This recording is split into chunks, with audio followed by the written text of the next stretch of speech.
Okay, good to go. We're going to start with Delegate Kaufman, House Bill 459. Aaron, I got a sponsor panel that you've designated. We're going to bring them up as well. Barbara Zechnick.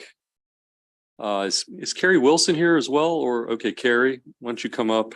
Carrie Wilson, Gary Crockett, and Suella Ferguson.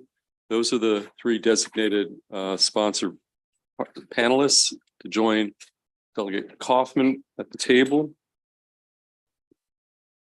One moment, Mr. Chair. Sure, take your time.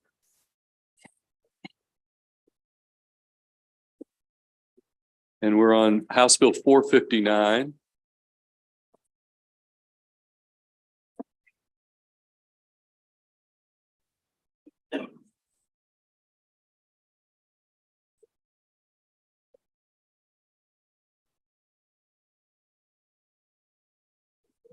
Good afternoon, Chairman Feldman. And it feels so good to say that. Let me say it one more time. Good afternoon, Chairman Feldman.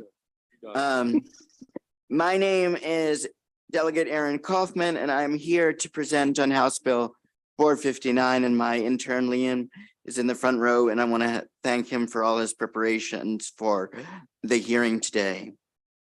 The bill would allow municipalities to purchase and maintain their own streetlights, thus accelerating investment for energy efficient street lighting. And there's a great appetite for this among municipalities, as outlined by the fact that the following municipalities support the legislation.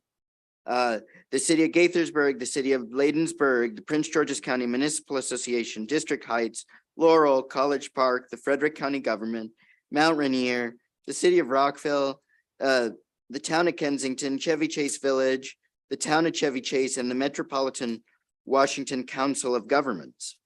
Now, there is real reason why there is a lot of support for this, and that is because only a small number of utility-owned streetlights in the state have been upgraded. Specifically, only 4% of the utility-owned streetlights in the Pepco service area in Montgomery and Prince George's County have been converted to energy efficient LED lights. The bill is not unprecedented, but rather modeled after successes in other states such as California, New York, the swing state of Pennsylvania, and the District of Columbia. A federally funded study conducted by the Maryland Energy Administration in 2020 found that the conversion of utility-owned streetlights to municipal ownership is a best practice, and it underscored the need for the legislation. The bill before you has incorporated an amendment by Delegate Wyville to address the evaluation concerns of utility companies. Now, many of the people on my panel, you will see, Mr. Chair, are favorable with the amendment because they would like to see the amendment removed. I personally am agnostic, and for me, whatever it takes to get 6 votes in this committee and 24 votes in the Senate will suffice. I just wanted to pass this year with or without the amendment. I'm a pragmatist. What can I say? The power company's opposition to this bill, despite efforts to accommodate them, is unfortunately, but entirely predictable because the status quo works for them, but not for our municipalities.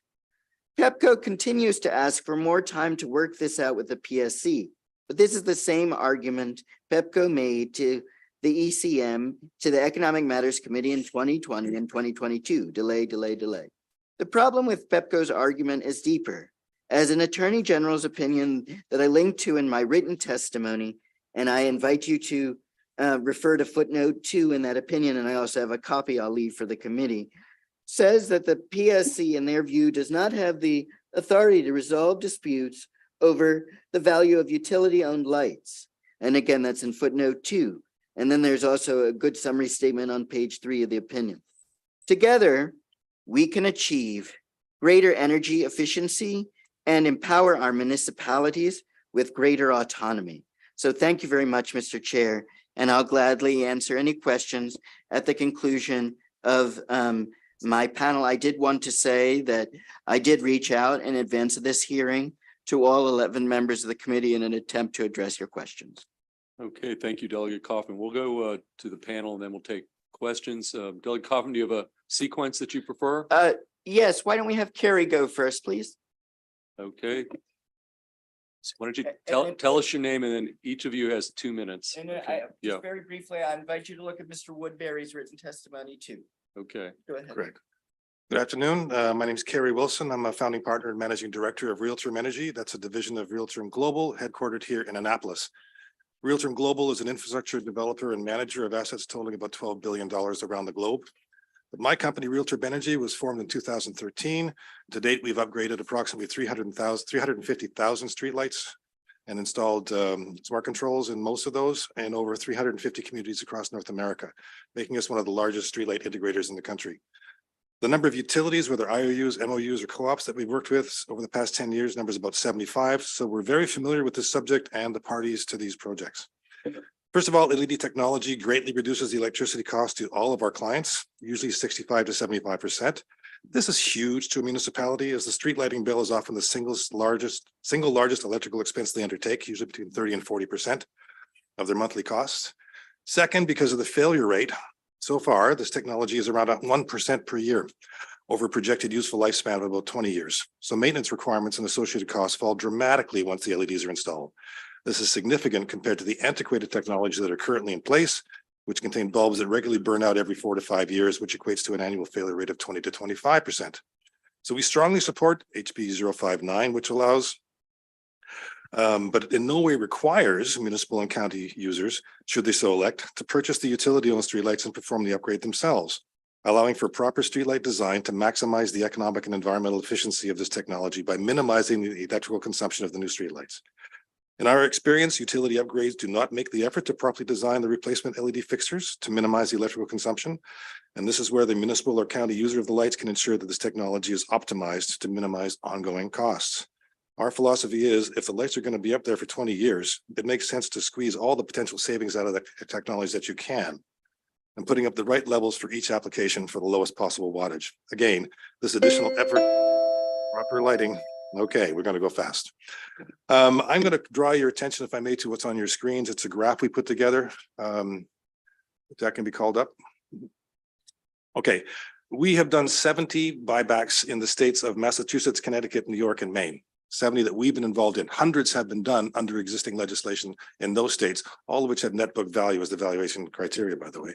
In those 70 that we've done, the average cost across the board for an annual streetlight utility-owned light was $181 per year per light. Once they acquired the lights, that number drops down to $67, or a savings of 61%.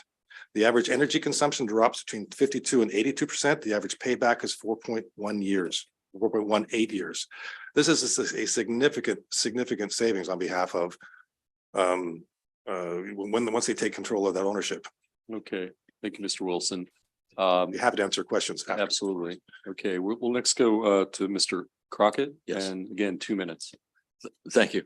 I'm Gary Crockett. I'm an elected official from Chevy Chase Village. When I testified about this bill before a House of Delegates committee, I said some unkind but true things about Pepco, to the effect that we had found them impossible to deal with about buying our streetlights. Meetings with them were not so much negotiations as restatements of general positions without many specifics, especially about pricing. I am pleased to report that since then, perhaps as a result of legislative interest, Pepco representatives seem to have taken the issue more seriously. We've agreed with them on some issues, but we still have opposite views about how the lights should be priced.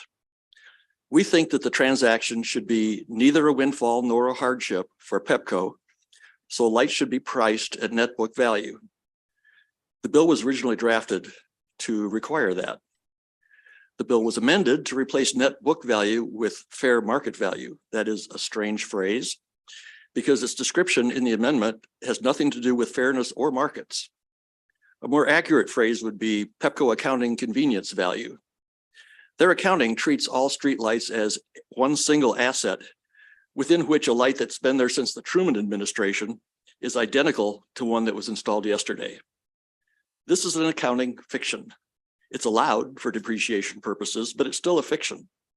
And far from being fair, it subsidizes newer communities at the expense of older ones.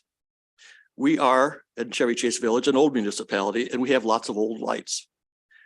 We simply think that the valuation should reflect that. We can't make that happen, but you can. Help us, Obi-Wan Committee.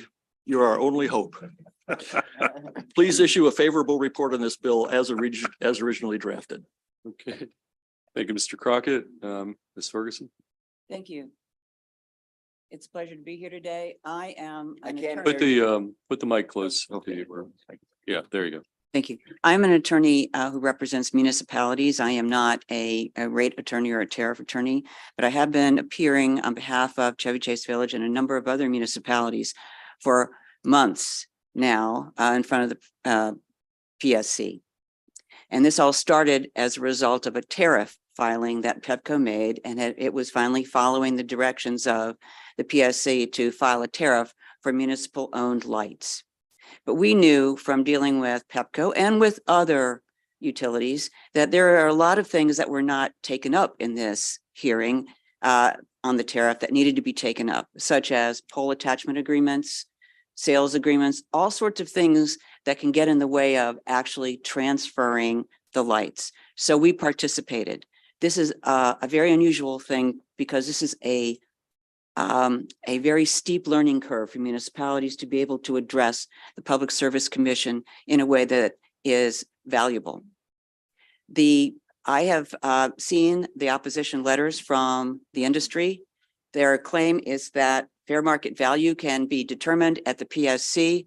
There's a great deal of legal uncertainty about that. What we're trying to do is make this easier for municipalities. You have defined what the value is before. It was based on lights that had some value to them. Now, 16 years later, they're so outdated, antiquated, and environmentally damaging that no one would buy them. Please accept a removal of the amendments so that Maryland will be doing what the other states have done to encourage their municipalities and enable them to buy the lights and go over to a much better energy use system. Thank you. Okay, thank you. Any questions for the sponsor, Delegate Kaufman, or any of the panelists? Senator Brooks. Thanks, Chair. This is for Mr. Crockett. You were talking about fair market value. I would think that you should be referring to a fair market value on an appreciable asset as opposed to a depreciable asset.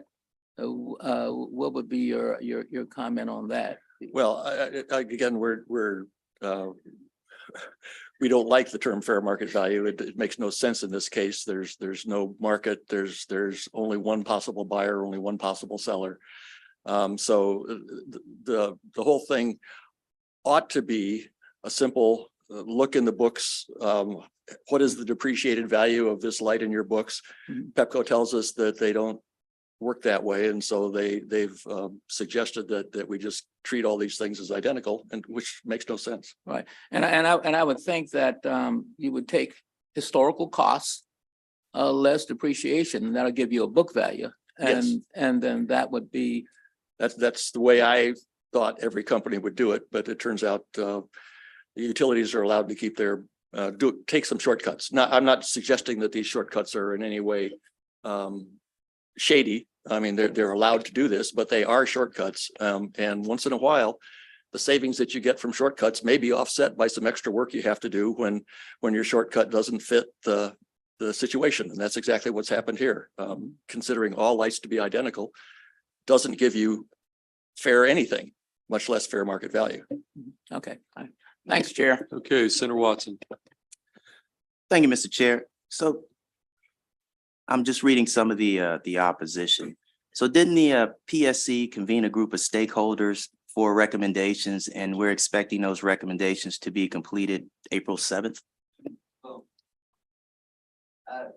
Senator Watson, I will certainly believe it when I see it, but maybe I've gotten cynical in my old age, but particularly given that, I've cited a Attorney General's opinion that says that the PSC doesn't have the authority to set the rates. I'm skeptical of the outcome. And I do also find it very convenient and interesting, sir, that the meeting is April 7th, where it's too late for legislative action. And I think it's just a pattern on the part of the power companies to cite one reason after another for the delay. When was it due? I'm not sure exactly when it was due. What I'm referring to, Senator, is the fact that they also asked for a delay in 2020 and 2022. And I just want to reiterate a point, given that Bowie is in your district, sir, that that the Prince George's County Municipal Association is in favor of my legislation. I understand that, but I'm talking about fairness. I hear you talk about lights. Are you talking about the total structure, including the conduits underneath and everything that carries the electrical current to power the lights? I'm talking about the streetlight equipment, and I'm talking about how this has been done in numerous other states. I mean, the distinguished chair is a lawyer. I'm not, and nor am I an energy lawyer. I do disability rights in the interim, so maybe he has a sense of the finer points. But I believe that yeah, I'm talking about streetlights. Yeah, well, it just seems like What? municipalities currently have the ability to purchase the lights. So, The issue at hand is this value of the lights and whether or not the utilities are overcharging the municipalities for purchase. Is that a fair statement? well, I will just agree to disagree, Senator, because I don't agree with you that why would have all these municipalities come to me if they had the current authority to purchase the lights? But I do believe Kerry wanted to say something, and he's far more of an expert than I If I am. may, as I read the current legislation, it's consistent with others. What they're buying is from what's called a secondary disconnect. Yeah. To the streetlight itself, the wire and the arm. That's what they're buying. They're not buying any of the underlying infrastructure. So it's very much like buying a lamp. They're buying the lamp from the cord, to the outlet, but not the underlying stuff behind the wall. So And with your indulgence, Mr. Chair, the gentlelady would like to give a brief answer to Senator Watts. Senator Watson, I've been sitting with this group for 7 months in the PSC process. And the April 7 date is the date by which the municipalities and PEPCAR are to report back to the PSC as to what items in the pole attachment agreement and the sales agreement can be agreed to. Obviously, one of those is the sales price. And so we have talked extensively and are still at loggerheads about this. Our purpose in spending a great deal of time and money for the municipalities who have not been successful in buying one light from PEPCO in the last 16 years was to get a format to follow so that we could get going. And this is still at loggerheads. The municipalities would like an answer that is legally sufficient, which you can provide, so that we're not going back to the drawing board again. And with the amendments to this bill, hiring experts, hiring engineers to compare information and make it that much more difficult again to just purchase the lights. So that is the answer. I've been working very hard, as have the municipal representatives, as has PEPCO, in terms of getting these agreements together, because I think everyone has seen that at some point, the municipalities by law are entitled to buy the streetlights. And we've defined what they are. There's no argument about that. And there's no argument about who does what in terms of putting things in and taking them out and who maintains. So those are fairly straightforward. And we have a lot of examples out in the United States already. We're just asking that the Senate approve one more example that's with all the other systems, which is net book value for lights, which in 2007 had some value, but no longer do. They're environmentally damaging. Nobody buys them anymore. They don't make them anymore. What the municipalities are doing is buying a spot on the pole to put in an LED, because the law does not guarantee the municipalities a place on the pole. It guarantees the ability to buy the light. And so to be on the pole the Pepco has said we have to buy their lights and then we're free to switch it out. And that is an expense of its own, which the municipalities will also have to pay Pepco for make ready work and any number of other charges, all of which we understand. But to require the municipalities to spend this kind of money on something that has no value, based on a fair market value definition and thought that was current in 2007 when there was some value to this, but not now, 16 years later. Thank you for your comments. Okay, Senator Augustine. Thank you, Chair. I can't hear you, Senator, because of echo. Well, I'm sorry. I'm not sure where it was coming from. So I understand kind of what this is. A question that I have is that I represent a lot of municipalities and they have very different abilities to support something like the streetlights and being able to purchase them and stuff like that. And so I am a little concerned that I do have that inconsistency. And as I look at some of the ones who are supportive of it, they seem to have a little bit more resources than some of the ones that I have. How do you deal with the assertion from the PSC that there may be certain costs that are undefined that are here that would then be socialized into everybody else having to pay for them? Well, Which I will say I find happens often and is very unfair. I defer to my experts, but in my testimony, which unfortunately you missed, I did indicate, Mr. President Pro Tem, that the city of Mount Rainier in your district is in favor of the legislation. But beyond that, I have my experts have answers for you. Yeah, just on this narrow, Yes. again, not everybody has to weigh in. Yeah, but okay. Why don't you just? But also just be aware, delegate, that I have 8 municipalities and that's one. Okay. All right. Ms. Ferguson. Thank you. I believe the town of Bladensburg has also weighed in on this. This is an enabling legislation and the municipalities are not required to take advantage of this. So any municipality that feels that it is more in their interest to have Pepco continue to handle the streetlights will be able to do that. Part of the whole process for the tariffs and the participation by the municipalities was to try to get a cost. They were never able to get a cost so that they could make an economic determination as to which was a better route to go.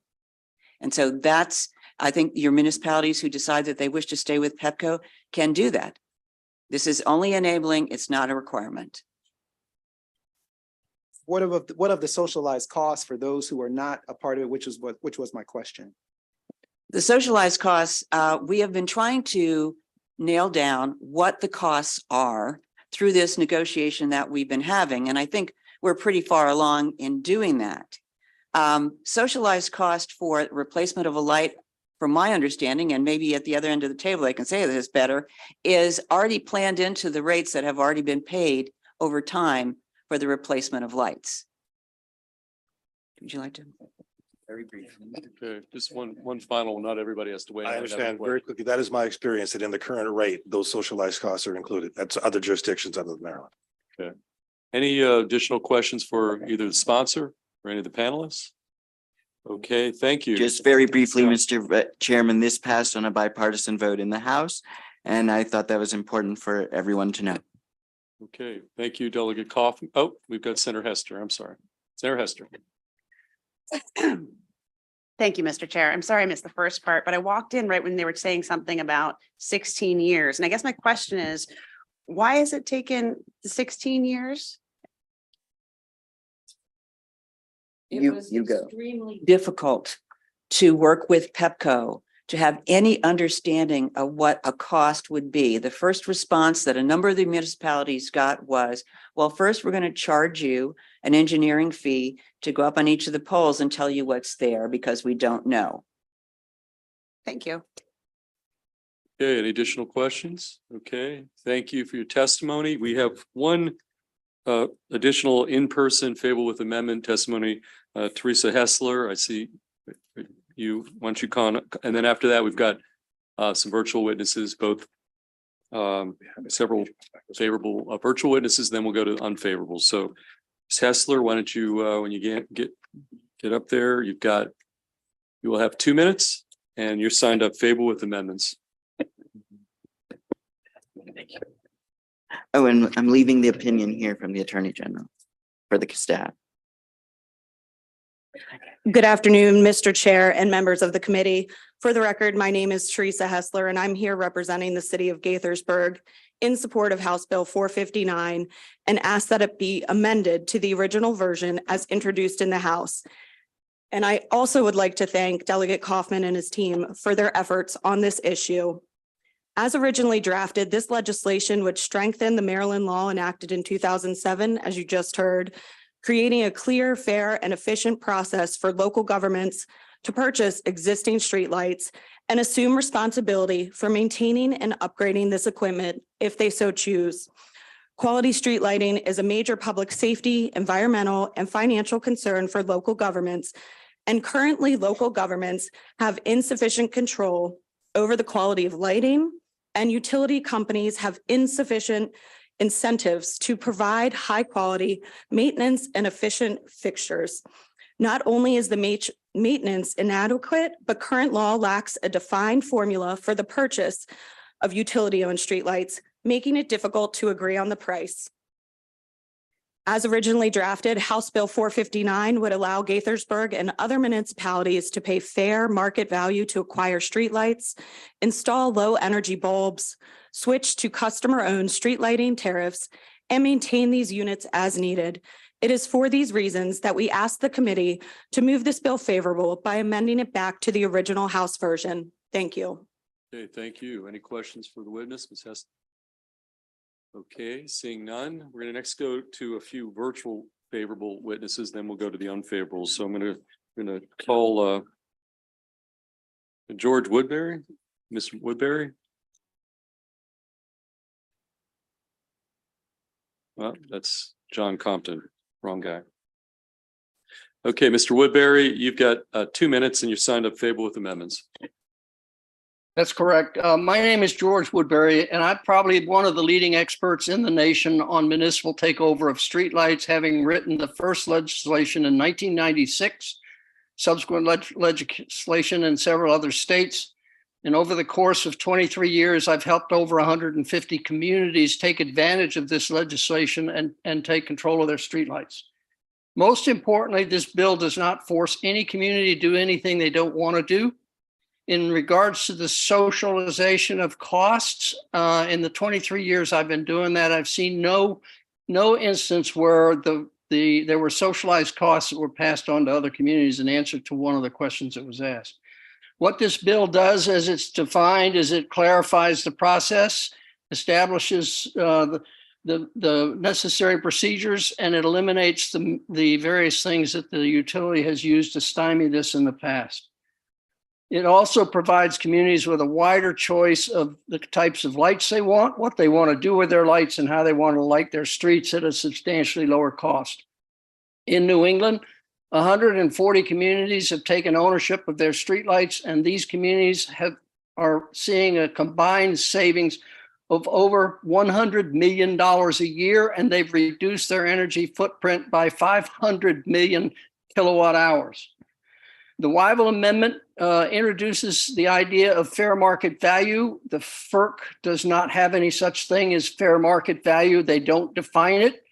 So it's an undefined term in regards to FERC accounting. The current method that the utility uses to collect back their investment is the net book value of the asset that's depreciated. If a community pays them for the undepreciated remainder on that net book value, the utility gets exactly the same amount of money they would have gotten if if they never sold that asset. So that's why the Weibel Amendment needs to come out. It's the fairest solution. Thank you. Okay, thank you. Any questions for the witness, Mr. Woodbury? Okay, seeing none, we're gonna next move to next up. We've got Virginia Quesada. Ms. Quesada. She on the line?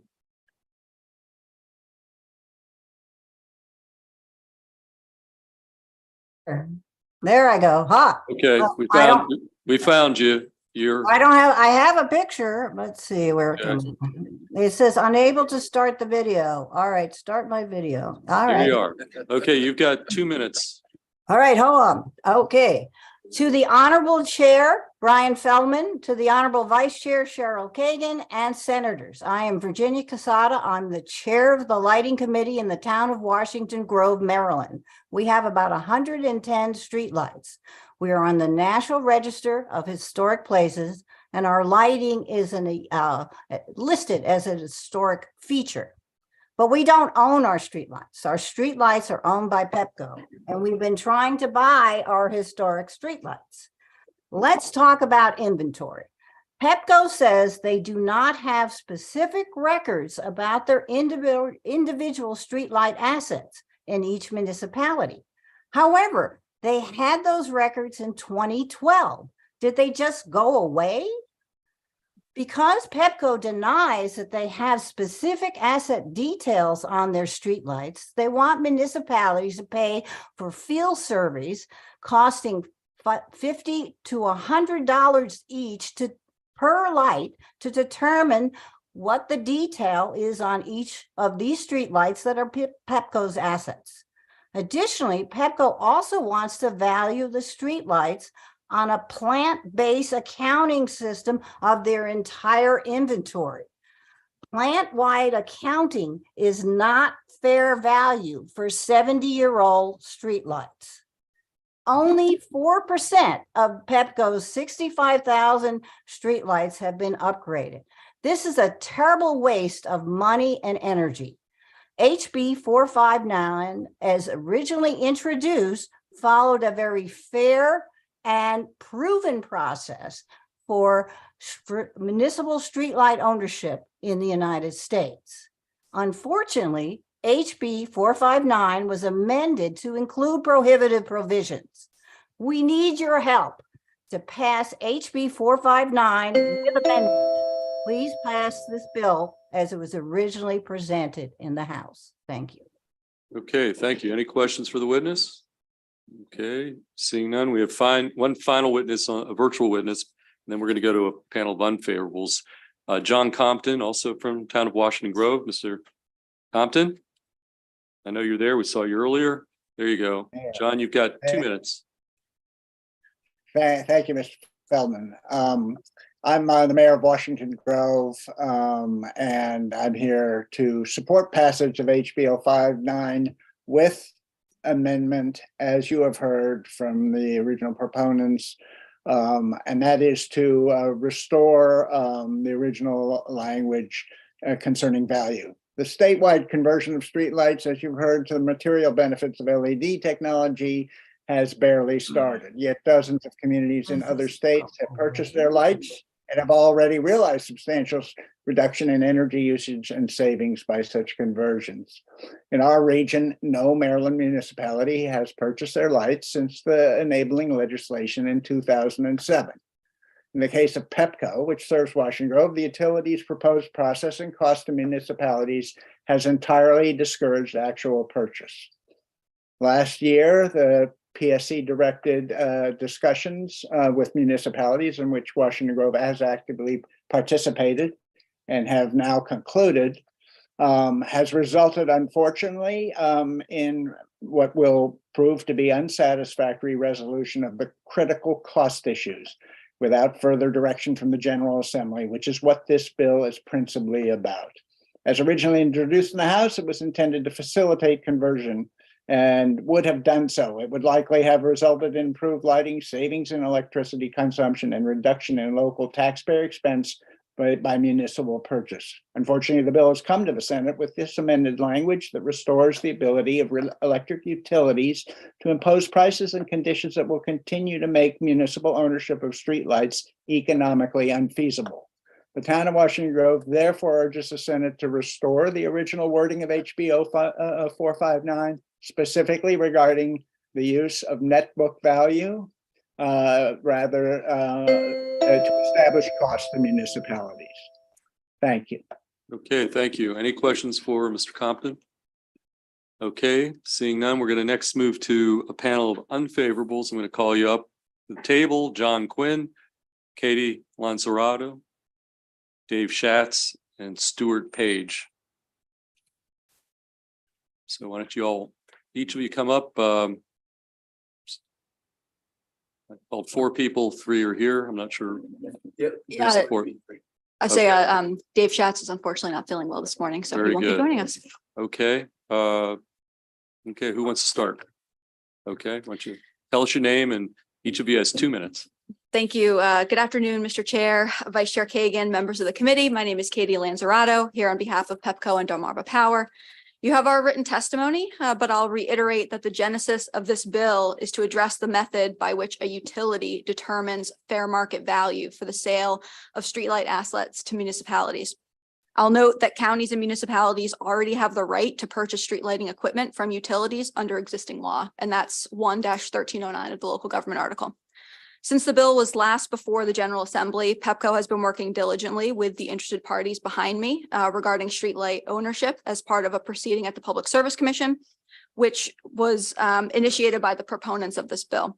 There have been several productive discussions with the municipalities on the process of purchasing streetlights over the course of the last 7 months, and we expect that at the end of this process, we will have a definitive, clarified method for determining the value and sale of streetlights adjudicated by the Public Service Commission. In fact, next week, on April 7th, the parties involved will file a joint statement letting the PSC know what issues remain outstanding, and the PSC will resolve those issues or those non-consensus items. I also want to reiterate that Pepco and Delmarva Power are not opposed to the sale of street lighting equipment to municipalities. We are, however, opposed to the sales structure outlined in this amended legislation, as we believe it favors the purchaser at the detriment of the seller. Pepco and Delmarva Power respectfully request that the ongoing PSC proceeding be allowed to advance to its conclusion before considering House Bill 459, and we respectfully request an unfavorable report. I'd also like to correct the record on the 16 years that municipalities have been waiting for us to take action. We've only had a handful of requests, and those have never gone through to an actual sale. And so we're not really sure, where they're kind of getting that number from. We just haven't had many requests. So I will take any questions if you have them. Okay, let's go through the panel. Mr. Quinn, 2 minutes.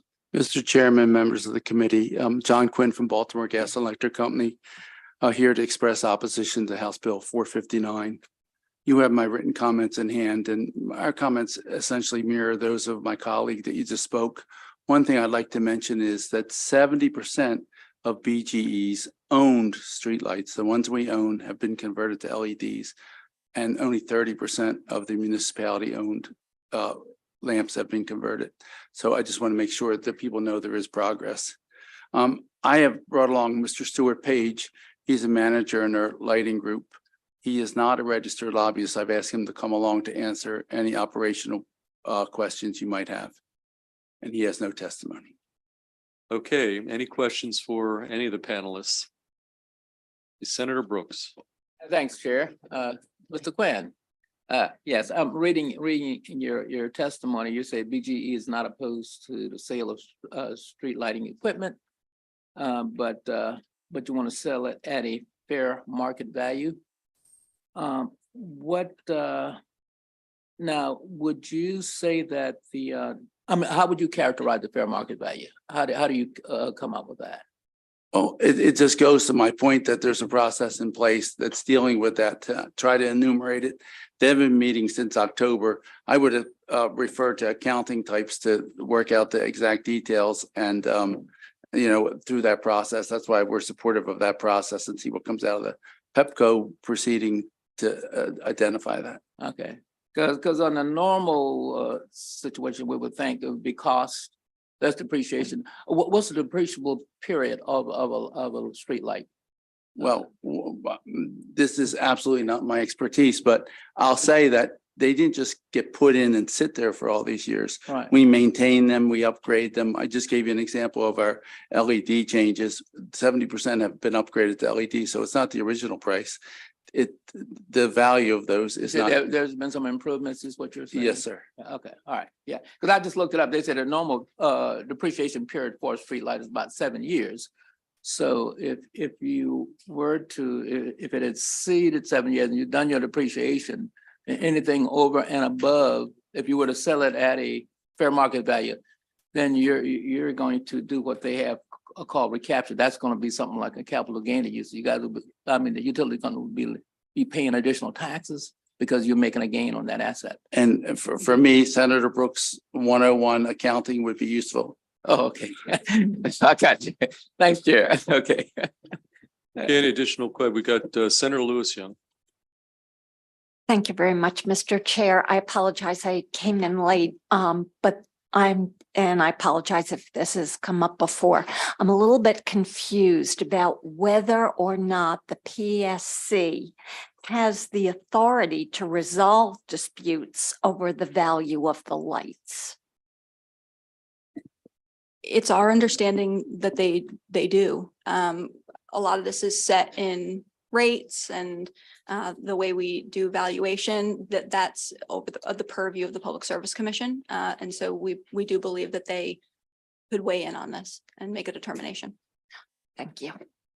Okay, any additional questions of any of the panels? Senator Watson. Yeah, just one question, because we've talked a lot about the cost.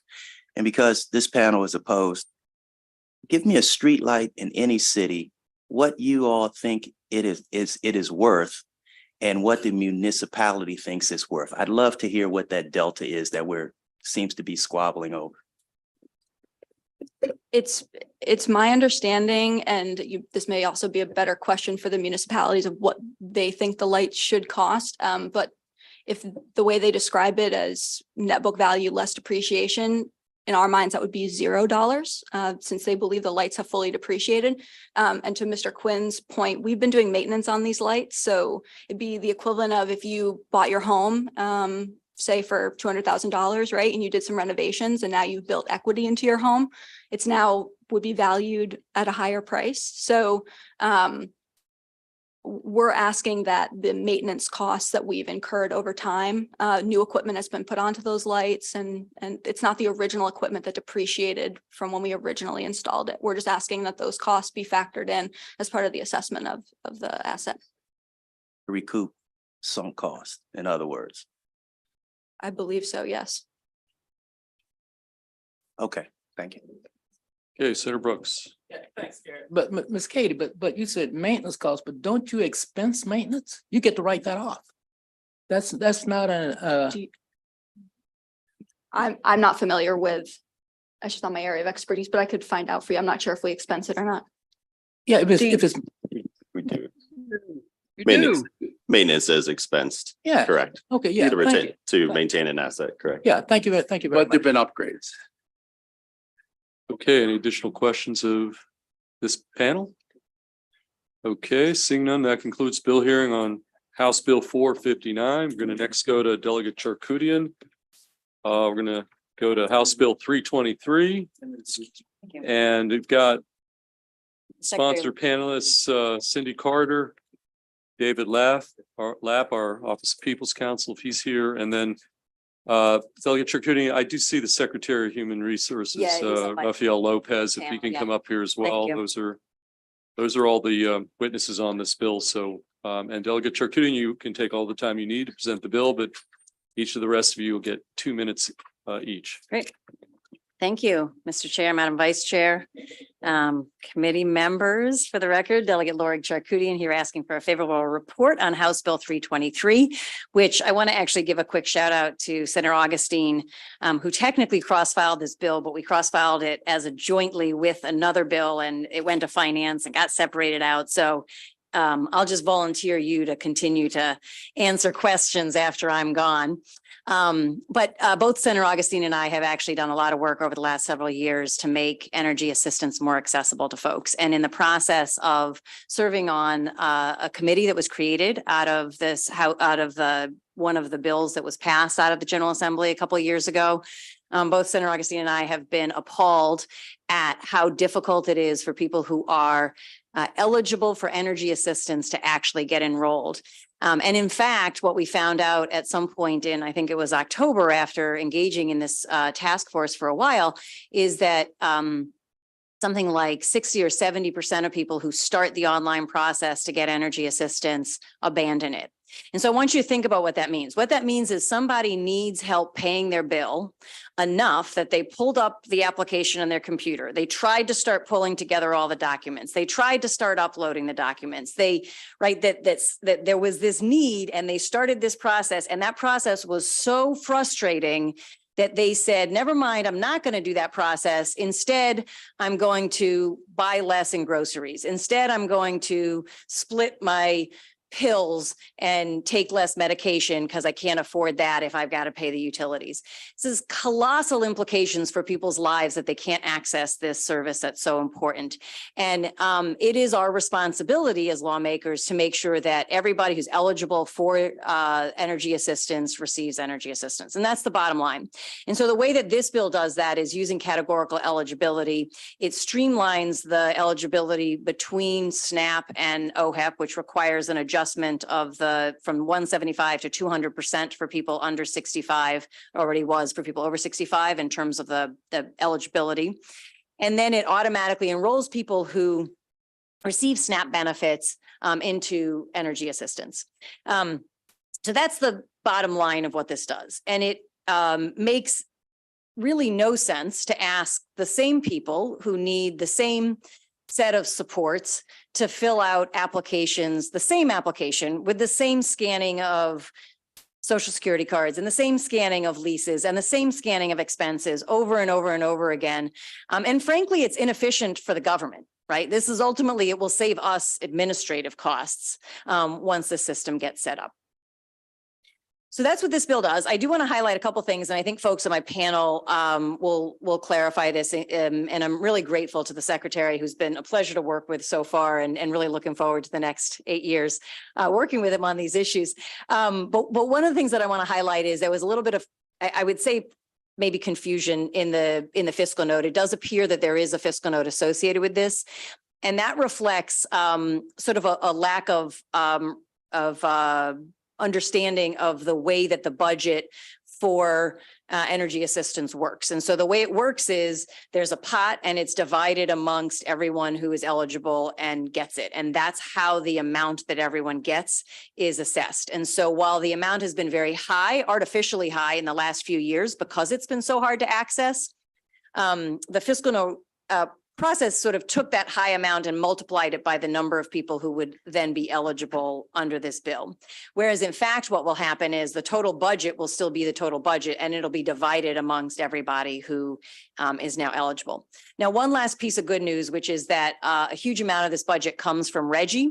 And you probably recently had, it's a regional greenhouse gas initiative, probably recently had I know it seems like forever ago at the beginning of session when you had all those briefings, but I'll just remind you that the trajectory on the RGGI numbers, in case you don't remember it, was going up and up and up. And so what that means is it's a larger and larger pot, and now it'll be divided by a larger number of people. So everyone who's eligible will receive it. I'll stop there, but I'm happy to answer any of those technical questions because I know things can get caught up in that place this close to the end of session, and it is crucially important that we pass this bill. Thank you so much. Okay, Mr. Secretary, why don't you go next? Yeah, thank you. Good afternoon, Chairman Feldman, Vice Chair Kagan, and honorable members of the committee. I'm Rafael Lopez, Secretary of the Maryland Department of Human Services. And I also have joining me today the Executive Director of the Family Investment Administration, Lashira Ayala, to answer any of your technical questions as well. We thank Delegate Charkoudian for her sponsorship of House Bill 323 and the House for its amendments. We are also grateful to all of our advocacy partners who are helping us better understand how difficult it's been to navigate DHS. To put it simply, that should not be so challenging to use or work with our department, or to use MD Think, or to use any applications when you need help to pay your bills. We take that very seriously and already making amendments. You might have noticed that we recently launched the replacement of stolen benefits, and that form online for the first time ever, launched in English and Spanish, takes less than 3 minutes to fill out. That's the vision we have for moving forward in Maryland. House Bill 323 would create categorical eligibility and develop an auto-enrollment process for energy assistance programs, such as the department's Office of Home Energy Programs, or OHEP as they're called, for households with an individual who meets the financial eligibility requirements for recipients of certain programs. These include, as the delegate mentioned, temporary assistance for needy families, or TANF, or supplemental nutrition assistance program, or SNAP. We believe that this bill will streamline eligibility for the Office of Home Energy Programs applications, making the process for all applicants faster and uniform. HB 323's expansion of eligibility and auto-enrolling already eligible households will allow approximately 32,000 additional Marylanders households to receive benefits through the Electric Universal Service Program. In fiscal year 2024, $130 million is currently budgeted for Electric Universal Service Program benefits. $30.7 million will be collected from utility ratepayers for the EUSP program, and $400,000 has been allocated by the State General Assembly through prior legislation, and $99 million will be collected from the Strategic Energy Investment Fund, or SEIF. In order to accommodate the 32,000 additional households eligible for EUSP benefits under the legislation, our department will realign the minimum benefit amount to $150. So bottom line, we can and should adjust the minimum benefit to help as many Marylanders as we can. The department is supportive of House Bill 323 as amended by the House of Delegates and requests a favorable report from the committee. We're also happy to answer any of your questions. Okay. Were you here for just questions or well, to your left? We're here to Just for because questions? I'm still new, and so there's Okay. things I still don't know. Fair enough. But 8 weeks old, I have some answers. Okay. Okay, Ms. Carter, why don't you go next? Good afternoon, Chair and Committee. I'm Cindy Carter, Executive Director of Cancer Support Foundation and the co-founder of the Critical Medical Needs Program. I've been in business 18 years trying to get services from our state agencies. Rarely do our clients come with one need. It's usually utilities, food, medical assistance, and housing. However, our system has it so people only have one time to apply. And what do I mean by that? Well, we're dealing with the most vulnerable population. They're sick, they're low in energy, they have a little bit of support. They're dealing with a very complicated system, and they're just only able to deal mentally, emotionally, and physically with getting through one of these processes. Now, food and utilities are both needed each day. However, utilities don't become a crisis until they get a turn-off notice or the lights go off. So our clients are able typically to find somewhere to help them get food stamps, which there's a lot more help out there of people that will work with them to get food stamps. So they're able to get food, but then they're burned out in getting anything else. To get energy assistance, our clients then would have to apply using a different application, many times going to a different place, dealing with different people and a whole new process. And it just doesn't happen. So they're basically limited to the one time.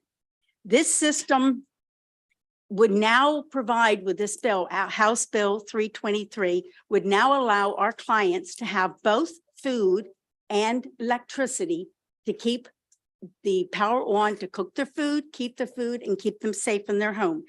HB 323 reduces the barriers that we have struggled with for over 18 years. We are asking for a favorable report. Thank you very much. Okay, thank you. Mr. Lapp, we actually did have an extra seat here. You're part of the sponsor panel. Why don't you come up, give your testimony, and then we'll open up for question and answer. Thank you, Mr. Chair, members of the committee. David Lapp for the Office of People's Counsel. Very pleased to be here today testifying in support of HB 323. I won't repeat all the testimony that you've heard.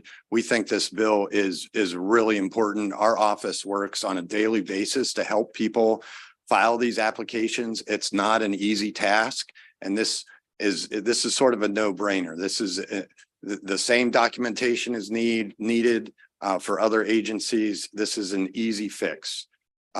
Ratepayers in Maryland are seeing rates go up. BGE is in its third year of increases due to a multi-year rate plan, and it has just filed another multi-year rate plan with very substantial rate increases.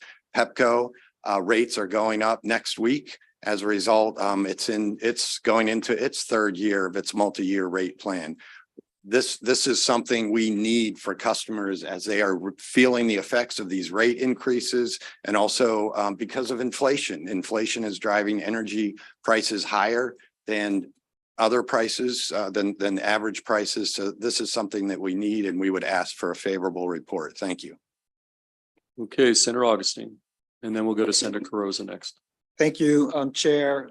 First of all, I just want to absolutely co-sign 100% on this bill, which actually is it true, Delegate Charkoudian, that this bill is actually in the cross-file bill that we had in finance, Yes, right? yes, this So- was in the bill we had. Yes, you had submitted it. It just got separated out. Yes. Okay, so I'll start with that. The second thing that I just want to do is I want to thank you, Cindy and Laurel, you're back there. I mean, for your just unbelievable advocacy on behalf of the most vulnerable Marylanders in this space. I'm grateful for the work that you do with that. Is it true that now that we've done this, Secretary Lopez, and thank you for talking to me about this too, and I'm grateful that you're really supportive of this. You said it, but can you just reiterate the fact that that you believe that you are able to manage this with these, where we're able to help so many more Marylanders who already qualify for this to access these benefits that they are otherwise not receiving? That is correct. So what we're doing is just making the minimum threshold benefit allowable and accessible to more people. That's the bottom line. And I also just would say, we are, with this legislation, is it your understanding that we are not actually changing anything with regard to the eligibility requirements? We're just, again, making it a little bit easier for the Marylanders who already qualify for these benefits to actually get the benefits that they deserve? That's exactly right. Thank you so much. Sure. Okay, Senator Carozza, then Senator Brooks after that. Thank you, Mr. Chair, and thank you, Delegate, for the background of the bill, because it was helpful to know, because when I was first reading it, energy is not even in the title of the bill. And then it looks like you started out with the Supplemental Nutrition Assistance Program. Then I was hearing, I guess that was broken off. And so when you're first looking at this, the history caused a little confusion. So I didn't know from the standpoint, and I completely support and putting on my former executive department's hat on, anytime we can make these services more convenient for our constituents. So I totally agree with that. I guess what I was trying to sort out, because the bill started in one posture, now looks like it's really, this bill is on track to make it easier for constituents to access the energy programs. Did you work with the department before you introduced the bill, or then as you went through, you realized maybe this should be separated out? Because it was a little confusing when you were just looking at it from at the introduction here. Yeah. So thank you for that question. And I think one of the challenges in policymaking is that our agencies and our policies are sort of siloed in terms of committee and agency, but poverty is not, right? Like when you're struggling to get food, you're struggling to get energy, you're struggling to get healthcare, struggling to keep a roof over your head. And so when we looked at what was going on for people who were trying to get access to benefits, what we saw was the same people were eligible for Medicaid, for SNAP and OHEP. More people were getting SNAP, who also would be eligible for OHEP energy and would be eligible for Medicaid. And so our original bill was a bill that said, if you're in SNAP, you automatically get Medicaid and OHEP. And then it went to finance, and on our side, it went to HGO. And then the feedback we got was finance may not want to do an energy thing that belongs in EEE, and HGO may not want to do an energy thing that belongs in ECM. And so that's where I broke off this bill in the House, and that's why we have it here. So the thought process was, okay, sorry. Was the coordinate, I guess I was trying to find out from the front end, was there coordination with the department on the Yes. front end, or was that afterwards? Well, there was coordination on the front end, but we've had a change in administration, as everyone knows, since then. And so we were working with some staff members within OHEP, and they were very supportive people who were on the ground doing this work. The staff who were in OHEP previously are not there now. The directors, there's been a transition. And so there was coordination, but then there was a period before there was appointment of the new secretary. And so that's when we were filing it. And so I'm not sure if there's a specific concern, but that was Maybe getting energy in the title of this might, just so it's a little bit more transparent of what we're doing here. All right. Thanks for the feedback. So, Okay, Senator Brooks, and then we'll go to Vice Chair Kagan, and then we'll go to Senator Hester after that. Senator Brooks. Thanks, Chair. Thanks, Delegate Charkoudian, for the bill. Great bill. I saw a whole bunch of favorables and one favorable with amendment. I guess that was sort of included. I guess you would have considered that a favorable amendment. I don't have access to your Floor Oh. systems, I'm not sure what the amendment is. Okay, from the, from DHS, and they were asking that you include Shelley Rolling Snap, individuals who meets the financial eligibility for SSI. That So was I the, think that was all. I think we included. did that amendment in the House. So Included. yeah. Oh, okay. Yes. Yeah, Mhm. okay. Good. Correct. Yes, thank you. Okay, great, Bill. Thanks, Chair. Thank Okay, you. Vice Chair Kagan. Mr. Chair, Mr. Secretary, lovely to see you. Lovely to Thank see you you. for all that you're doing and all that you will do. Delegate Charkoudian, thank you for the bill and thank you for your leadership on this and so many issues. I actually had two questions, possibly one for each of you. Mr. Secretary, so I'm on the application form and I do see the en Espanol applying for energy assistance. I just wonder, since there is the trajectory and this is still an ongoing process, do you have a vision as to how many other languages that you might be creating in this application form and what the timetable might be? I could speak to that just based on our recent experience launching the replacement of stolen benefits. So in 2023, DHS should not be making history by launching in English and Spanish, but that's what we did, which is that we launched for the first time ever in Maryland's history, a fully bilingual form, as well as all of our toolkit materials. What we're going to do is phase it in over time. And part of that is because we have to strengthen the way in which our department, as well as our sister departments, provide culturally competent written material. I will say to you that thus far we've used Google Translator as the fallback, but it's not always easily the best way to translate languages. So we are committing to being as accessible as possible. And I think our meetings with both Delegate Charkoudian, as well as senators, as well as the advocates, are about trying to streamline our application process so people aren't telling their stories multiple times. And that's to Senator Brooks's question, which is that ultimately the alignment between people who are already struggling to make ends meet and already qualifying with minimum thresholds, we shouldn't make them have the burden of telling us again what they've already told one program once. I will say to you, though, that as we sat down with our partner our advocacy organizations, that's easier said than done. And that's about refining how MD Think approaches and welcomes people to make it easier. And that's not what, at this moment in time, is the way it's structured. So that's going to take a little bit of time. We're trying to model it with the stolen benefits, which is to show people that we can actually make an application process and an attestation form that's clear, accountable, and legal in a short amount of time. We want to model that with our partners around energy as well. That's great. Well, congratulations. Delegate, I don't know if this is for you or back to the secretary. So your example of someone who's trying to fill out the form and tries and gets frustrated, and I'm not trying to be funny, Mr. Secretary, could that person call 211 or 311 literally for support or assistance, or do you know? And if not, maybe the secretary might know or someone else on the panel might know. Well, what I can tell you is that there are groups, Cindy's is one of them, Laurel works with several of them. There's several grassroots groups, local groups, OPC. There's a number of groups that try to help people get through that application process. And it's possible that 211 or 311 could get them to those groups. But what those groups will say is that by the time people get to them, they've all but given up. And the reason that they're in there actually having it is because now their lights have literally been cut off. And so now you're dealing with the arrearages on top of everything else. So yeah, there are a lot of groups, and I would just say it's an extraordinarily inefficient way to get people the help that they need. Okay, Thank you, Mr. Chair. Senator Hester. Thank you very much. And Delegate, I appreciate the bill. I actually have a question for the Secretary Lopez. You mentioned MD Think, and the Joint Committee on Cyber, IT, and Biotech, which I chair, has been looking at this for the past few years, trying to kind of get beneath the hood, if you will, to see if MD Think is really working, because the state spends millions and millions of dollars.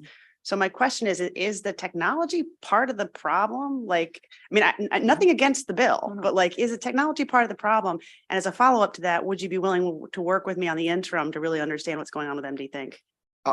Happy to answer your question, Senator Hester. I would start with the last one first, which is happy to lift that hood right open and make sure it's all public and clear about where Maryland is spending its money and what we expect in terms of results.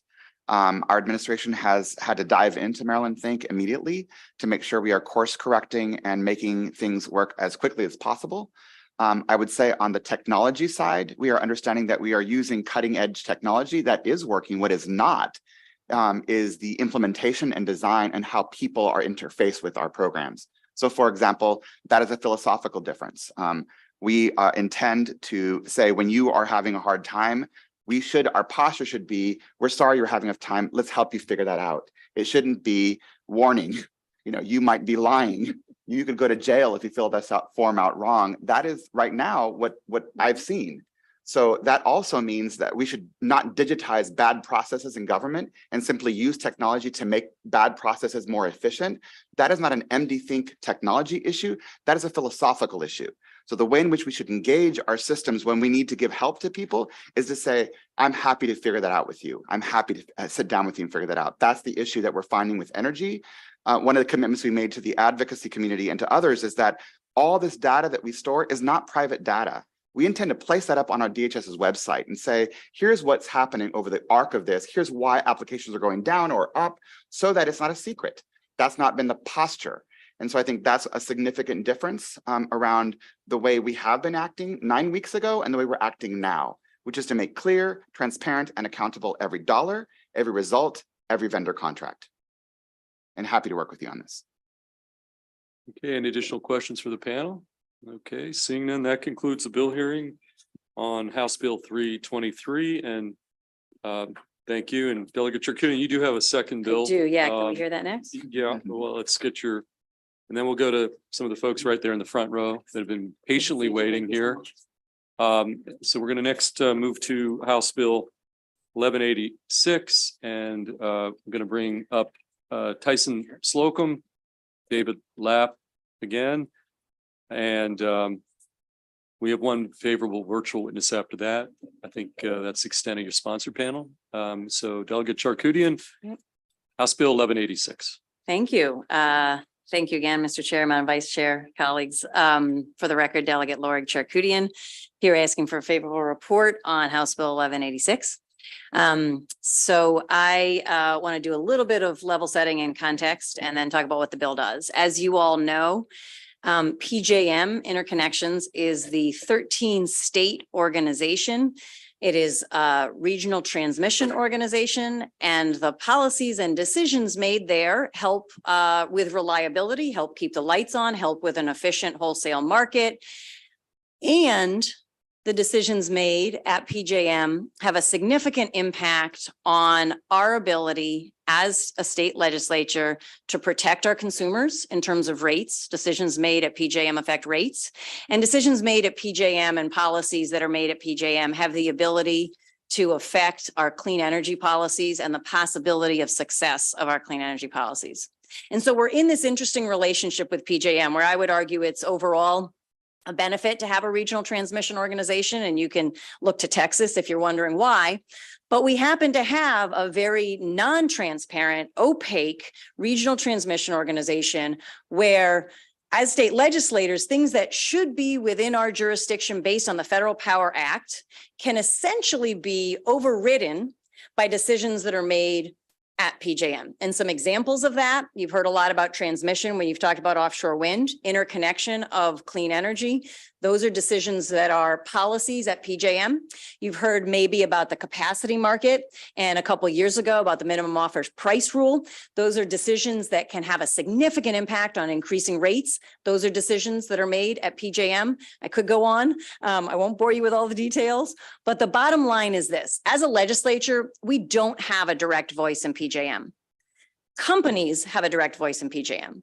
Utilities that we regulate in this state have a direct voice in PJM. They pay their membership dues and they have a vote, as do transmission organizations, as do other generators from across the region. So primarily the companies who are involved in electricity generation, transmission, and distribution are the ones who have a voice and a vote at PJM. In fact, the Public Service Commission doesn't even have a vote at PJM. The Office of People's Counsel does, and he can share his experience there through one of the subcommittees.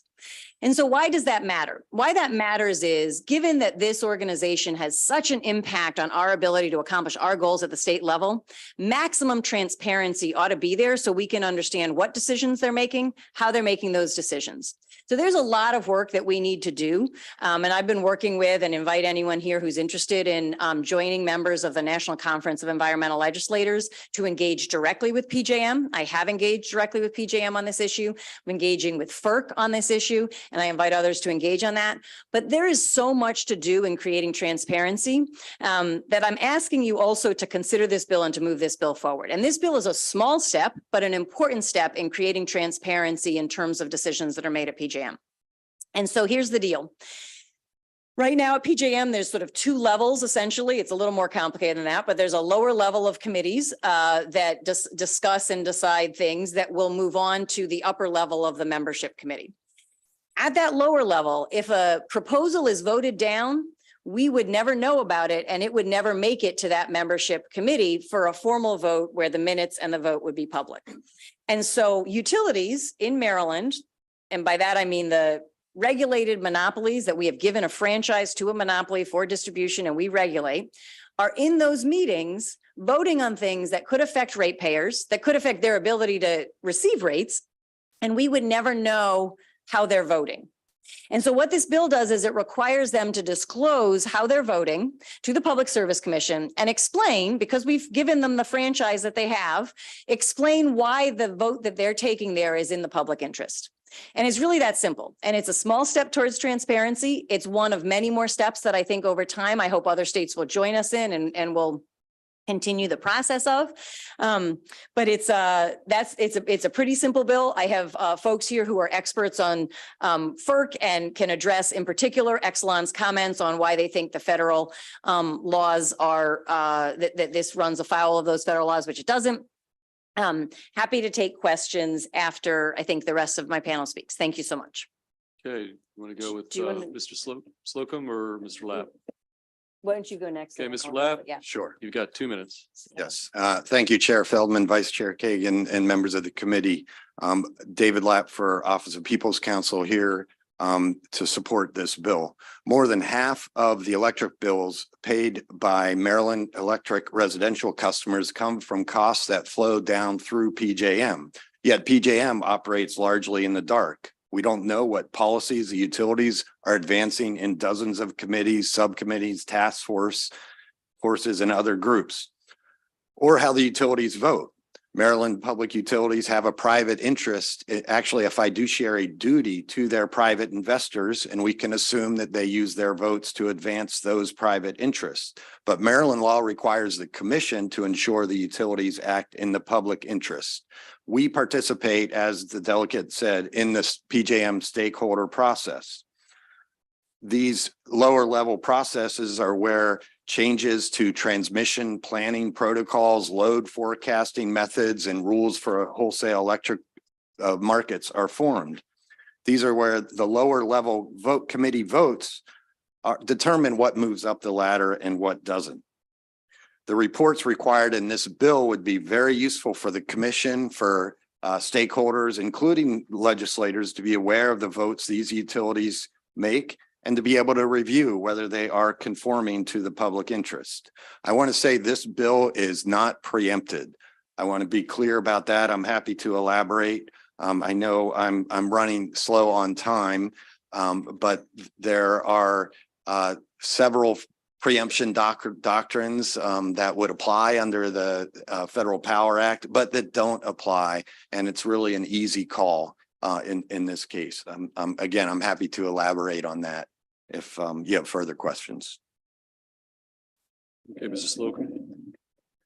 Great. Thank you so much. I'm Tyson Slocum. I direct the energy program for Public Citizen in Washington, D.C., where for more than 2 decades, I've led our practice on behalf of household consumers at the Federal Energy Regulatory Commission. I'm also a proud Maryland resident in PG County. This is an outstanding piece of legislation that I strongly support. PJM, as you've already heard, is a very complex entity that has sweeping impacts on the daily lives of people in Maryland and throughout the PJM footprint. And this legislation is elegant in its simplicity. All it requires is that state jurisdictional utilities once a year report how they voted at PJM and to explain how their votes are in the public interest. As Mr. Lapp said, the state already has a public interest standard requirement for its public utilities.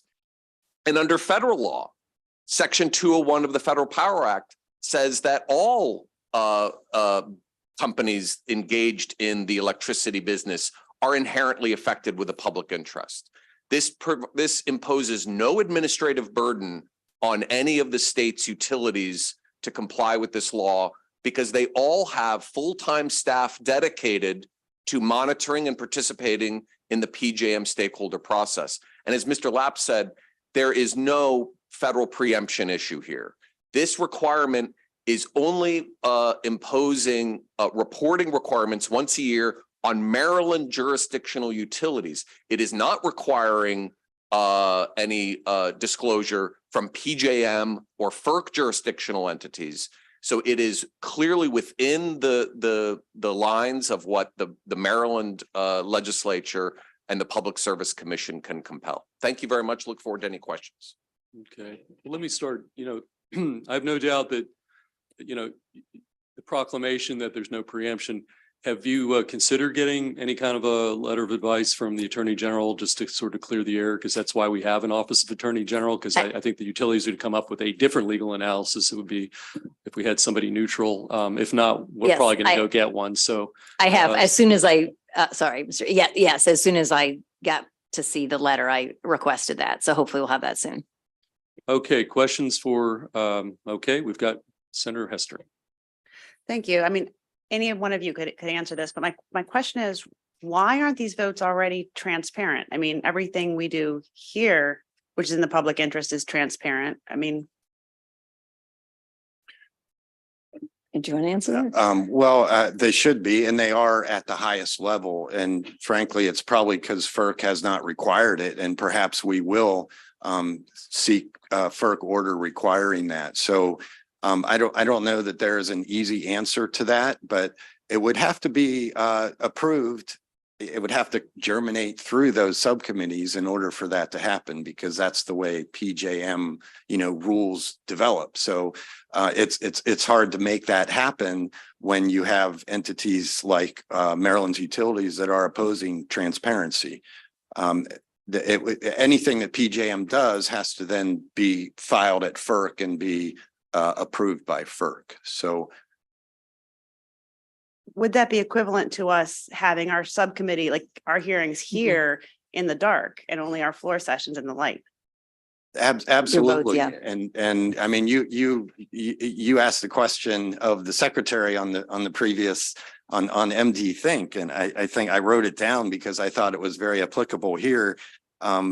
His response, and he said, we're going to be clear, transparent, and accountable. And I think that very message is what we need right here: clear, transparent, accountable. And that means because the utilities, the Maryland utilities, they vote as individual utilities in these lower subcommittees, but at the higher level, they vote as one entity.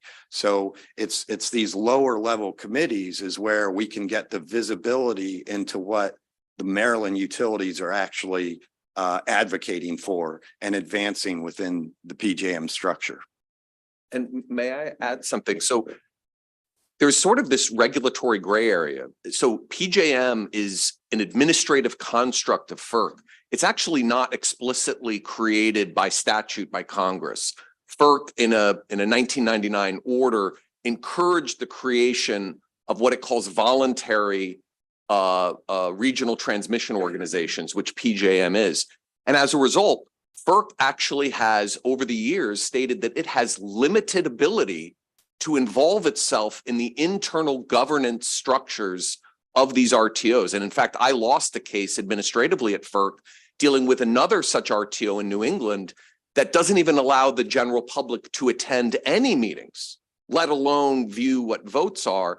And FERC said that their jurisdiction over internal governance matters of the RTOs only extends directly to those actions that can be found to be directly impact just and reasonable rates. And so there's a question as to whether or not voting at the lower levels directly impacts just and reasonable rates. So my point is it's unclear as to whether or not FERC thinks it has the authority to compel disclosure of these votes, which is why they're not being disclosed. FERC has delegated all of that type of internal decision-making to PJM, and PJM has decided that it's going to allow anonymous votes at the lower levels. And that's why it's so important for the states to step up. If there's a vacuum here, FERC isn't doing its job, PJM as a private corporation isn't doing its job. All we're looking for is basic levels of transparency, and that's what this bill accomplishes. Okay, any additional questions? Senator Augustine, Senator Augustine, Vice Chair Kagan. Thank you. Are there other states inside of PJM that have done this? There aren't, and I hope that we'll be the first, and then I will go and encourage all my colleagues working on this issue in NCL to do this in their states as well, because I think what that'll start to do is give us more of a picture of how these votes are playing out. Okay, thank you. Vice Chair Kagan. Thank you, Mr. Chair. Thank you all for your testimony. Sometimes I find it really helpful to hear an explanation from of the opposing testimony. So Pepco Exelon, I'm just going to read a couple of sentences. They say, quote, "The proposed statute change would impose a vague public interest standard on a private company's activities and votes regarding the interstate wholesale power market and transmission grid, which spans multiple states. As a result, House Bill 1186 has the practical effect of impermissibly regulating interstate commerce in violation of the Dormant Commerce Clause." And I'll stop there, just those two sentences. Can you just speak to, because the bill doesn't seem to define in the public interest, and I wonder if that, I've already checked with counsel, so just curious how that would be defined and whether we're kind of opening up a can of worms on an otherwise important idea about transparency. The public interest standard is a standard that is used to regulate utilities, a long-standing principle for a very long time in Maryland and elsewhere. And I'll read to you section 2-113 of the Public Utilities article of Maryland's law that says that the commission shall supervise and regulate the public service companies to ensure their operation in the interest of the public and promote adequate, economical, and efficient delivery of utility services in the state without unjust discrimination. So that's the standard, in the interest of the public. And so this is a very common, it is the subject of, obviously lots of argument, but it addresses the point that utilities are monopolies that have private interests. Our utilities have to follow the interests of Exelon, their owner. And so the state law and the State Public Service Commission are here to make sure that to align the public interest or align their interest with the public interest, and sometimes to say, no, you can't do that, or no, you should be doing something differently. That's a standard function of state law. And if I could just add, and then the reason, I just want to remind us of the reason of that. Distribution utilities are a natural monopoly. Like, we can't get out of that, but whenever there's a natural monopoly, the regulation becomes crucial to make sure that we're not in a situation where they're then operating as a natural monopoly in the interest of shareholders, which they're allowed to do. But that's where our role comes in, to make sure the public interest is being cared for in there, because we don't have a competitive market that would otherwise potentially take care of some of those issues. And if I may quickly add, Okay. the bill doesn't. Let me just interject. One of the reasons we're going to get some AG advice, we're talking about Dormant Commerce Clause, interstate commerce preemption. That's why we're going to get some guidance from our Attorney General. I just want to throw that in there. Okay. So it's very important to note that the bill simply, it does not control how a utility votes. This is a once-a-year report, and it says, after you've cast your votes, just give us a brief explanation of the reasoning in the public interest. And so this is a very modest proposal that in no way is dictating how these utilities can vote. It simply is enforcing some basic transparency into how they voted in this important process. Clear in the bill. So, but thank you for clarifying that. Thank Okay, you. Senator Washington, then Senator Carozza. Thank you so much. I think if the committee recalls, I was just trying to get a better understanding exactly of what PGM is. And so we're beginning to truly understand it in some respects. And so I guess I have a question. One is PJM it's a nonprofit? Is it a for-profit? So it's a for-profit entity. Is Correct. that the question? It's known as a for-profit Okay. membership-based corporation. Okay, so it's a membership association, so to speak, of the 13 states In the District There of Columbia. and District of Columbia. There are 13 states who participate, but it is not of the 13 states. And that's really important because we as a state don't have a voice in that conversation, right? So the companies who own generation, transmission and other energy services distribution, they're the ones who are voting, as well as the Office of People's Counsel in the, what's the committee? As we're in the consumer advocates of the PJM states. So our vote is Yeah. not a single vote, but it's with a group of other state consumer advocates. I think what members are trying to understand is our standing to make certain claims. And so we are a member. So is Maryland a member, or are the utility companies members? Yeah, so the way, David, go ahead. Yeah, the utility companies are members. I mean, prior to PJM, the state could everything would have to go through FERC.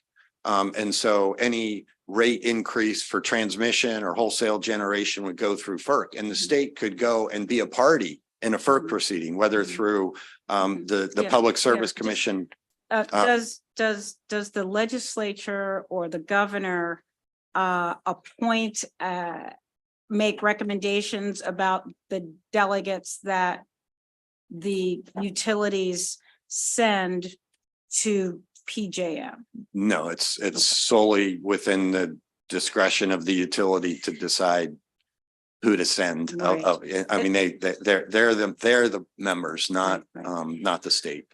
Is there a parallel association of states where policy decisions or governance, is there something? So I'm sensitive, Mr. Chair, to wanting to have a say and understand, and I absolutely understand that it has implications for our ratepayers. And for that reason, I'm really sympathetic in wanting to sort of break open that, and I get that. But I'm really wondering where our standing is, and I just want to hear, where do we have, is there anything at all that we do that says that we have a say, or that can even set certain expectations on the utilities that operate in our jurisdictions? I guess. Yes. Can I give that a shot? Yeah. And so that book right there, plus part 2, 3, and 4 of it, is the public utilities article. Okay. And that's what gives us standing to direct public interest that we expect the utilities to operate under. So that's very clear. Okay. And the Federal Power Act delegates to the state the ability to regulate the distribution utilities and to regulate generation in the state. So if a utility is found to be operating against the public, what might be determined, and then that would have to be some sort of proceeding and some type of objective criteria. What are the consequences? Do you mean in terms of this bill, or do you mean in general with the rates? Because typically if we've got law and it's the article, and if there's violation of article, or is it more like legislative intent? What is the What happened? This bill doesn't require anything. It's just a transparency I'm bill. trying to But if understand the, the whole if, picture. say the Public Service Commission were to determine that a utility needs to do something at PJM. And I'll give an example. As part of the one of the big utility mergers, there was a condition to that merger that the utility stay in PJM or stay as part of a regional transmission organization, because the commission determined in that decision that it was in the public interest of Maryland that the utilities stay in a regional transmission organization in PJM. So Is there a definition of public in that in that context? Was there a specific definition of in the public interest? well, the commission's order approving the merger under Public Utilities Article 6105 would requires certain findings that are geared toward a finding in the public interest. And so the commission said, essentially said, we're going to approve this merger. We find that it's in the public interest with all of these conditions. And one of those conditions was to stay, that the utility couldn't leave PJM, that it had to continue to be part of that regional market. All right, thank you. Mr. Chair. We've got a lot of bills voting. So Senator Carozza, can you have the last word? And then we're going to go to the unfavorables and we got to move on. Thank you, Mr. Chair, and I'll be brief and just picking up on when the question was asked about other states. With no other states having this requirement, does this requirement put Maryland utilities at a disadvantage compared to the other PJM members? No, I don't know what the disadvantage would be. Like there's not a disadvantage. I mean, there shouldn't be a disadvantage to disclosing. The other PJM members know how they voted because they were there. And now we know how they voted. They're not competing with these other utilities. So there's not a disadvantage in terms of any kind of competitive information being released. It literally is just, how did they vote on this? And so there's not, I mean, I can't conceive of what that disadvantage could possibly be, because they're not disclosing any, trade secrets. They're literally just saying there was a bill that, would have changed. There was a discussion about changing the demand curve, in this way, which would have affected the capacity market in this way. And this is how we voted on it because we believe that's in the public interest in terms of reliability. That's what we would know. That wouldn't tell us anything that would give them a disadvantage compared to other states or other utilities. Sincerely. Yeah, no, I know, that and I'm answering. Sometimes there are unintended consequences to bills. And when we are signaling out Maryland that only has this requirement that and no other state has it, you immediately think, are there some unintended consequences here? I appreciate the question. And I would just bring us back to the fact that, especially because they are monopolies, right? So we're not talking about there's some kind of competitive market where they're competing with, utilities from other states who they're also monopolies. And so there's not this sort of competitive thing going on where if they disclose something now, opposition knows or other people know, and somehow that's a disadvantage. So appreciate the thought about unintended consequences. I just don't think that that's how this is going to play out. Okay, thank you. We're going to go. We do have one virtual you. witness signed up favorable. We're going to go to that witness next. Albert Pollard. Is Mr. Pollard on the line? And then we'll go to the unfavorables. Mr. Pollard, we can't hear you. Yes, sir, Mr. Chairman. Can you hear me? Okay, yep, we can hear you now. You got 2 minutes. Thank you, Mr. Chairman. Albert Pollard, former member of the Virginia Legislature, working on issues affecting PJM for the Illinois Citizens Utility Board. We're the comparable office to the Maryland Office of the People's Counsel. The committee has asked excellent questions and covered the issues in detail. I would just merely add that to me, this is clearly within the purview of Maryland, because the regulatory compact means that the state is guaranteeing a monopoly, a territory where nobody else can operate. And in exchange for that, a monopoly agrees to be regulated. And part of that regulation, very reasonable to disclose votes at PJM as to how they're operating in the public interest. I'd further say, and this has already been said, that this is really just a clarification of what Maryland law already says, where section 2-113 says The PUC shall ensure the operation of monopolies is in the public interest. And finally, in terms of, well, you're going to seek your own counsel with the Attorney General on the Commerce Clause, so I won't comment on that. I appreciate the body's time very much, and I'd further say that I do believe that there will be other states looking at this unique and very simple bill moving forward. So I do think that other states will move forward. Thank you. Okay, thank you. Any questions for Mr. Pollard? Okay, seeing none, we've got two witnesses unfavorable. I'm going to call them up. Ann Clace and Sharon Midgley.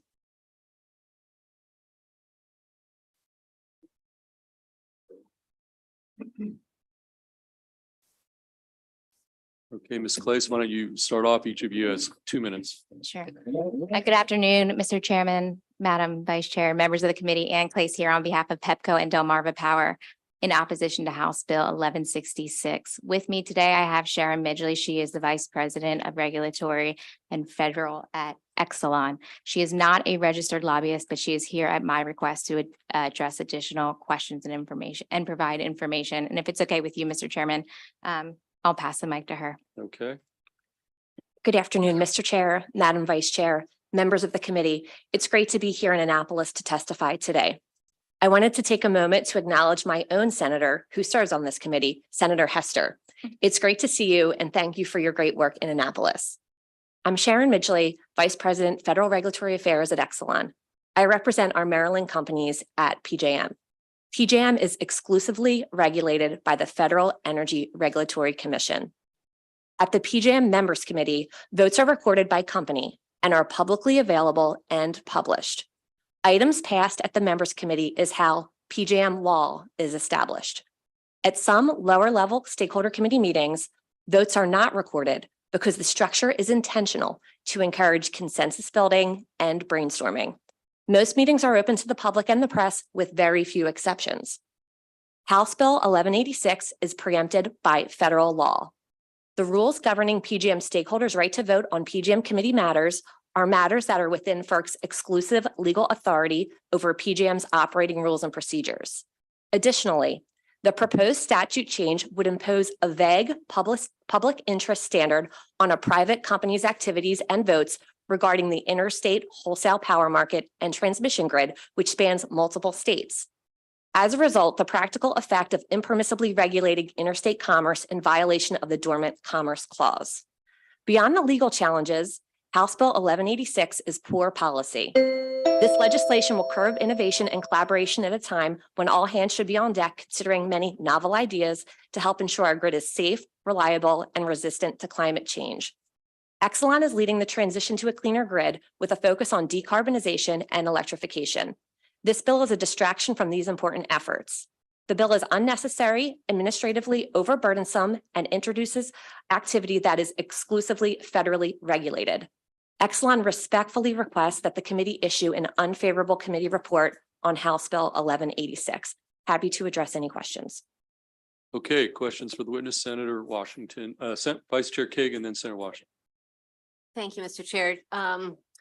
Annie, Ms. Midgley, you were both here in the room, I assume, when I asked the question and read part of your opposing testimony. Tell me what you thought of Mr. Lapp's response and tell me what he got wrong. Yes, there's a lot of interesting comments in the prior panel. I really appreciated the conversation around whether it was vague and unclear. And from our company's perspective, the bill is very much vague and unclear. There is a lot of unanswered questions that we have about this new obligation that is going to be put on the Maryland utilities. It's not clear what the definition of public interest is. Well, that's hold on. I didn't ask a question to give you like a whole second round of bite at the apple here. Yes. Mr. Lapp said that in the public interest is in regs, is clear, is covered, and you're saying it's not and it's vague. Yes. So if you can just address that one piece, because ultimately by my lights, the way I read the bill, this is about transparency. And in general, I would say that the Senate and the General Assembly has been interested in increased transparency as a way of getting accountability. and PJM is super important. And so increased transparency strikes many of us, I think, as a good idea. So the question is the bill well drafted and is in the public interest? You say it's vague, they say it's already covered. So can you just address that, please? It would be good if what the public interest means could be clarified for the Maryland utilities.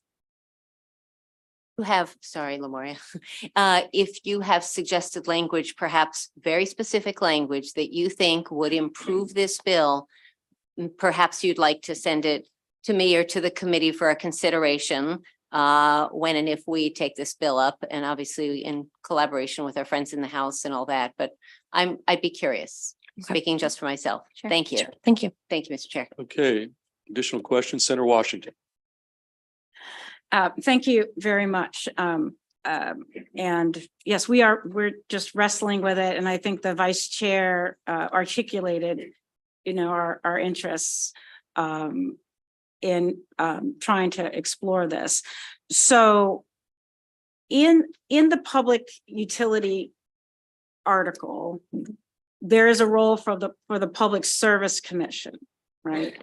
And in 2-113 that he just referenced, the commission and has to supervise, says that the commission shall supervise and regulate public service companies subject to the jurisdiction of the commission. Could you give for us, and then there's just one other follow-up to that.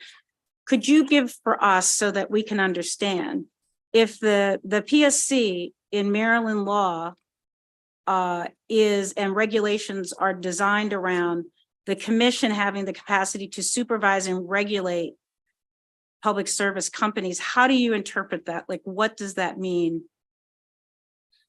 Sure. So the oversight of the distribution function and our utility function is well established. It's my understanding that the Maryland Public Service Commission, like any state oversight authority, has the ability to participate and engage in these PJM meetings, and they often do. There's also an organization called OPSI. It stands for the Right. organization. I was asking because we're trying. So the debate here is that we don't have that somehow. Maybe Maryland or the legislature doesn't have standing to make claims or to require actions or reports from utilities. I'm saying in law, and so I'm trying to understand in this section, there is a section that does say that the PSA, which is our which is our entity that we use to regulate, says that it's supervised. So I'm asking you not about PGE. But for you, what does supervise, and this is not rhetorical, I really want to understand. Yeah. What does supervise and regulate a public service company or a utility? What would that mean? What are the do's and don'ts? So retail service, rates, conditions. I understand that there is a good amount of transparency and back and forth between our local Maryland utilities and the state and the PSC. So from your perspective, the PSC and our standing is restricted to the regulation of the distribution and the retail. Distribution and okay. Yes. And this is wholesale PJM. And therefore, and then your governance and how decisions are made, those also come to a certain extent to the PSC as well. Isn't that correct? Or so if you want to make a rate change, you have to come to the. So in the code, it says also the PSC has to ensure that your operation, that it says ensure that the operation of the public utilities is in the interest of the public. Now, granted, maybe that could be further defined. But it does seem to me that is in law, and that the public interest is a standard to operate within the public's interest is a standard that has been set in Maryland law and regulation. So this bill's not creating that standard. So if the decisions that are made in this larger entity impacts operations and rates, how are we then to be able to understand or be in a position to hold the utility companies accountable to acting in the public interest? Yes, so it's my understanding that the standard as it applies to our distribution and retail service, that is true. And I don't disagree with anything that you just said. But this is imposing a new requirement in our participation engagement on a wholesale level under FERC jurisdiction, which the state does not have the ability legally to do. It's unlawful, it's unconstitutional. Arena in which the accountability is being asked, which is inappropriate. Yes. But if the arena was switched This to would be somewhere else, then if the arena was switched, say, to the PSC, where that accountability around the public interest, that would be a more appropriate arena. For that For retail what we're conversation, trying yes. to- yes. And if Okay. you're interested in changing the transparency and the PJM stakeholder process rules, that conversation should happen at PJM during kind of the federal jurisdictional discussion. Okay. If So you we want to could talk request about we could talk rules that with you all apply about doing that. evenly Okay, and consistently to all 1,000 PJM members. Fair. What we're talking about here today is just something that applies to a handful of members and I- actually disadvantages them. Yeah, I'm Yeah. just trying to No, get to the big no, picture. super and I think helpful. we're Thank there. you. Thank you. Okay, Senator Carosa. Thank you, Mr. Chair. I'll be brief. And I actually think as I read through that your last paragraph in your testimony, Ms. Midgley, was very helpful because it looks like what you did is you separated out the legal implications that we just talked about, but you also got into poor policy. And this is, I guess, where I was going with if this is the unintended consequences where we talk, you say this legislation, even were it lawful, has the ability to curb innovation and collaboration at a time when all hands should be on deck, considering many novel ideas to help ensure our grid is safe, reliable, and resistant to climate change.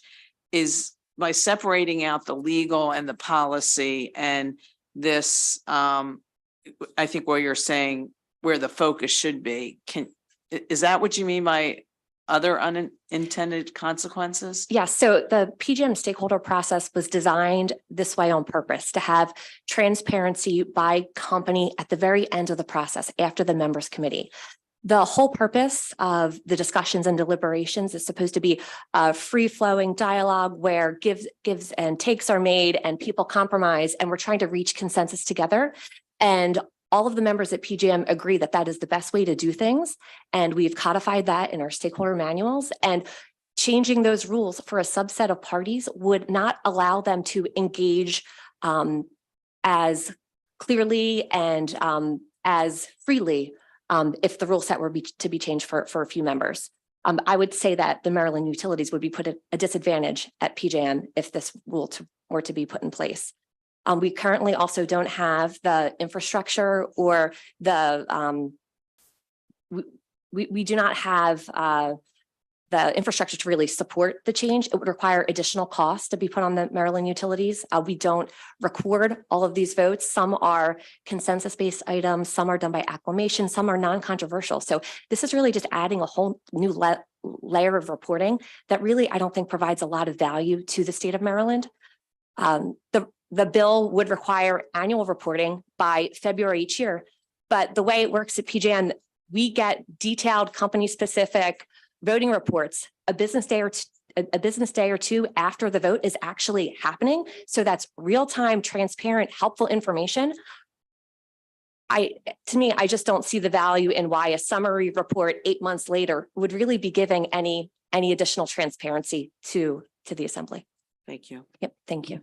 Okay, any additional questions? And as for that noise, if people are watching online, I have no explanation as to what's going on in the back room there. Okay, any additional questions for the panel? Seeing none, that concludes the bill hearing on House Bill 1186. We're going to go next to the front row there. Let's start with Delegate Foley, and then we'll go to Fraser Dalgo, then Gazzoni. So Delegate Foley, we're on House Bill 90. Got two witnesses signed up, sponsor. We've got Michael Wyand from the City of Gaithersburg and Judith Fulton. Those are the only two witnesses. And are they here? No, they're Mr. both Chair, I think virtual. they're They're both virtual, yeah. virtual. Okay, so Delegate Foley, you take the time you need, and then we'll go to the two virtual. Okay, well, thank you, Mr. Chair, and it's great to see you, Chairman Feldman and Vice Chair Kagan. It's so nice to see you and be in this committee, and thank you for hearing this bill. This bill is a very popular bill. That's the sound, by the way, I think, of people trying to mow down bamboo that has invaded their property. I'm Delegate Foley, and I'm asking for your support of HB 90, which was amended in committee and passed overwhelmingly by the House. It enables local governments regulatory powers to control invasive running bamboo, to ban its planting, and to prohibit its sale. I'm going to stress again, this is enabling legislation. It doesn't require any local jurisdiction to do anything, but it does enable them to do what I just described. This bill, as amended, would enable any locality in the state of Maryland to adopt an ordinance banning the planting or selling of invasive running bamboo and/or require proper containment and barriers if planted to prohibit its spread from one landowner's property to another. It also allows local jurisdictions to set fines and penalties and assess mitigating damages if such ordinances are adopted, if they choose to adopt the ordinances. Let me just say that it's very damaging in a lot of communities. We had very compelling testimony in the House from a group that was trying to preserve a former slave community cemetery in Cabin John, in the Cabin John area, and bamboo had been planted nearby as a screen, and it was invading not just the tombstones, but also the burial plots themselves. So let me give you just a little lesson on bamboo. The University of Maryland Extension identifies two variants of bamboo, clumping and running. Clumping bamboo is non-invasive. And since it does not have a running rhizome structure, meaning that this variety has root systems that are extremely dense and compact, its growth behavior creates a clump, and therefore it's slow spreading. We're not dealing with clumping bamboo in this bill because it doesn't encroach into neighboring yards, push up driveways, or destroy cement foundations. Nor does it require heavy digging equipment if it grows out of control. So, but what this bill does address is the bamboo variety that most gardens encounter, i.e. invasive running bamboo, which is considered invasive, as I say, and not native to Maryland. Some bamboos, by the way, are native to Maryland. A genus of bamboo in the grass family that we commonly call cane is native to Maryland. We're not talking about that either. Invasive running bamboo has an expansive rhizome root system that can quickly create a bamboo forest. Quick growth and expansion are usually the reason this type of bamboo is planted, because it can create an inexpensive barrier in lieu of more expensive options like a fence or a wall. However, these bamboo variants degrade natural areas, displace native plants, and even uproot, as I said, physical cement structures. Now, the Maryland Department of Agriculture currently classifies two species of Phyllostachys genera of running bamboo, that's the invasive kind. I got a big lesson here when I did this bill, as two-tier invasive plants, and requires currently that signage be displayed at retail outlets selling, warning purchasers of the dangers of this species. In 2018, by the way, the Virginia General Assembly enacted Senate Bill 964, which designated running bamboo as a noxious weed and provided localities the authority to adopt regulations similar to what we're trying to do here. The bill passed swiftly without any opposition in either chamber. This was in 2018. Virginia's largest county, Fairfax County, passed an ordinance that went into effect this year. And Prince William and Fauquier counties also have since then adopted regulations to control bamboo. HB 90 characterizes running bamboo as a species with aggressive spreading behavior. And as I said, it enables local governments to prohibit it or pass ordinances to contain it. The bill's flexibility allows counties and municipalities to fashion their ordinances based on their own needs. So it does allow for penalties and fines, but it doesn't prescribe what those are. Both MACO and MML strongly support this legislation, and all the major environmental groups also support this bill. And let me just say that I have been getting emails throughout this session from constituents who are very supportive of this bill as well. So this is a very popular bill. The enactment of this bill is a step toward protecting our state's plant biodiversity and environment in general. It's time for Maryland to join the Commonwealth of Virginia and set an example for other states. I urge a favorable vote on HB 90. Thank you for your time this afternoon. I'm happy to answer any questions, and I promise I won't bamboozle you with my answers. Okay. That's a running joke in the House. Okay. Any questions for the sponsor, Delegate Foley? Okay, seeing none, we're going to go to the two virtual witnesses. Michael Wyand, City of Gaithersburg. Mr. Wyand, you've got 2 minutes. Afternoon, Chair, Vice Chair, and members of the Education, Energy, and Environment Committee. My name is Dr. Michael Wyand, and I'm the Watershed Restoration Specialist at the City of Gaithersburg, and I'm responsible for keeping water clean and streams healthy. I oversee the city's stormwater outreach and education programs, where we strive to empower all members of our community to connect with nature. And we do this by supporting programs such as Weed Warriors, where volunteers are taught to identify and manage invasive species. And we also have a Rainscapes Rewards program, which offers resources and rebates for native plantings. And we have a neighborhoods grant program that fund community-led projects like nature play spaces. Non-native invasive plants like bamboo not only pose a severe threat to the ecological health of our parks and riparian forest buffers, but they can also be an infringement on people's access and enjoyment of green spaces. This is why, on behalf of the City of Gaithersburg, we support HB 90 and appreciate Delegate Foley's initial sponsorship of an amendment which includes the municipalities in the adoption of ordinance relating to the regulation of invasive bamboo. There are also several species of invasive bamboo in Maryland that take over natural areas and easily cross over into properties. This is because it's exceptionally vigorous growth and then is resilient despite control efforts, which makes it challenging to eradicate and costly to contain if left unmanaged. So we essentially support HB 90 because it allows municipalities to place themselves in a position to create policies and programs that help stop the spread of bamboo, thereby protecting natural spaces and reducing the long-term management costs for the community. For these reasons, we respectfully request a favorable report on HB 90, and thank you. Okay, thank you. Any questions for the witness? Okay, seeing none, we're going to go to our next virtual witness, Judith Fulton. Ms. Fulton, you've got 2 minutes. Good afternoon, Chairman Feldman and committee members. Judy Fulton on behalf of the Maryland Sierra Club. We strongly support House Bill 90 as amended. I'm co-author of Plant Invaders of Mid-Atlantic Natural Areas, on the board of the Mid-Atlantic Invasive Plant Council, on the Maryland Invasive Species Council, and vice president of the Maryland Native Plant Society.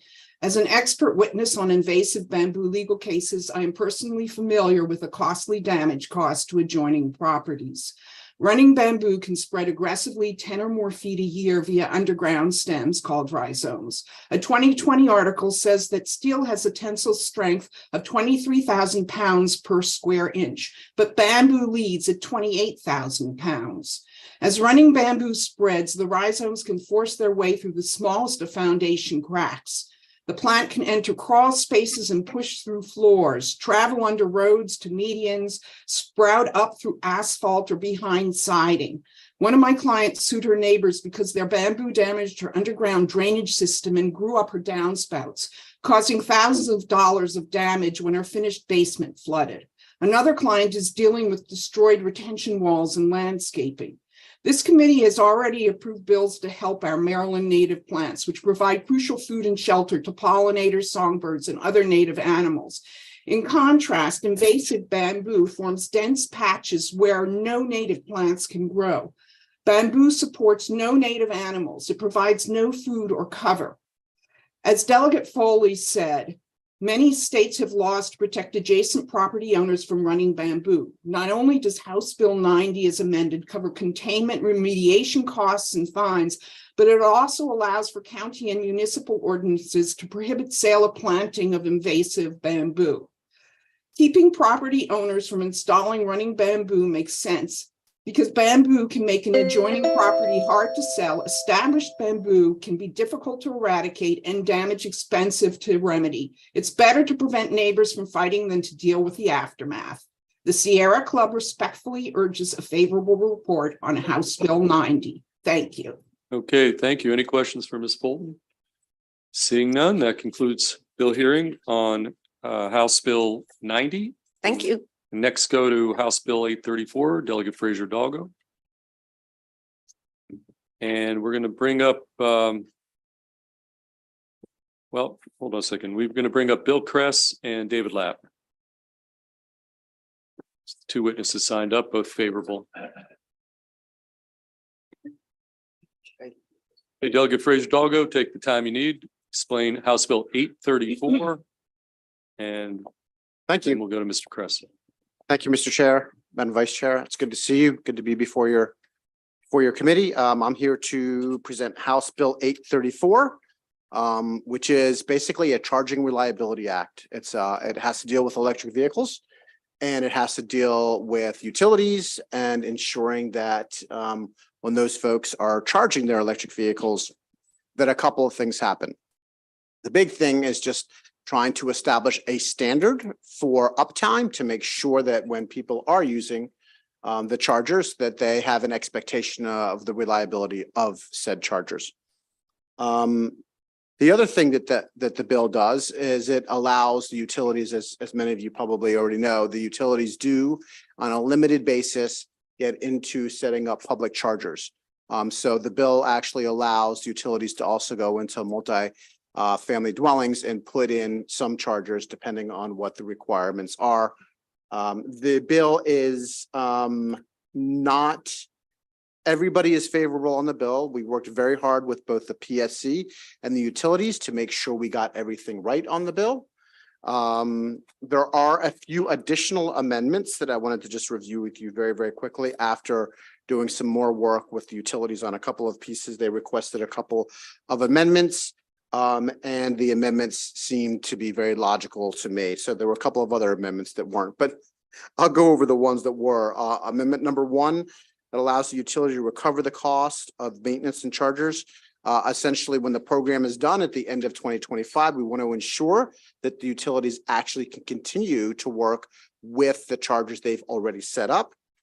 Amendment number 2 would align Maryland's uptime with federal standards.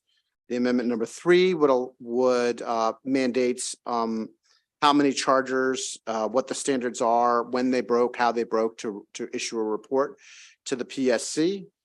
And amendment number 4 incorporates existing statutory language so that the PSC can impose a penalty, which was in the original bill, but we found that it should be in a separate category. So that just is cleanup language. And amendment number 5 just takes out the quote rate of successful completion, because of different charging facilities and different chargers can measure different amounts of charge. So right now we're saying a start time and end time and how many kilowatts were transpired, not necessarily whether it was a completely successful, because they don't actually have that data. And with that said, I'll pass it to Bill if you want to speak. Okay, Mr. Kress, you got 2 minutes. Thank you, Mr. Chairman, members of the committee. Bill Kress here today on behalf of the Alliance for Automotive Innovation. The Alliance is primarily made up of manufacturers, auto manufacturers, and associated industries dealing with the EVs. So as you may know, the governor has announced that Maryland will be adopting the Advanced Clean Cars regulation, which will result in mandating the manufacturers to deliver 41% electric vehicles in 2027.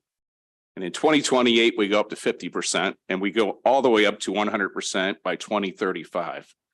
And so legislation like this is critical to get the infrastructure in place.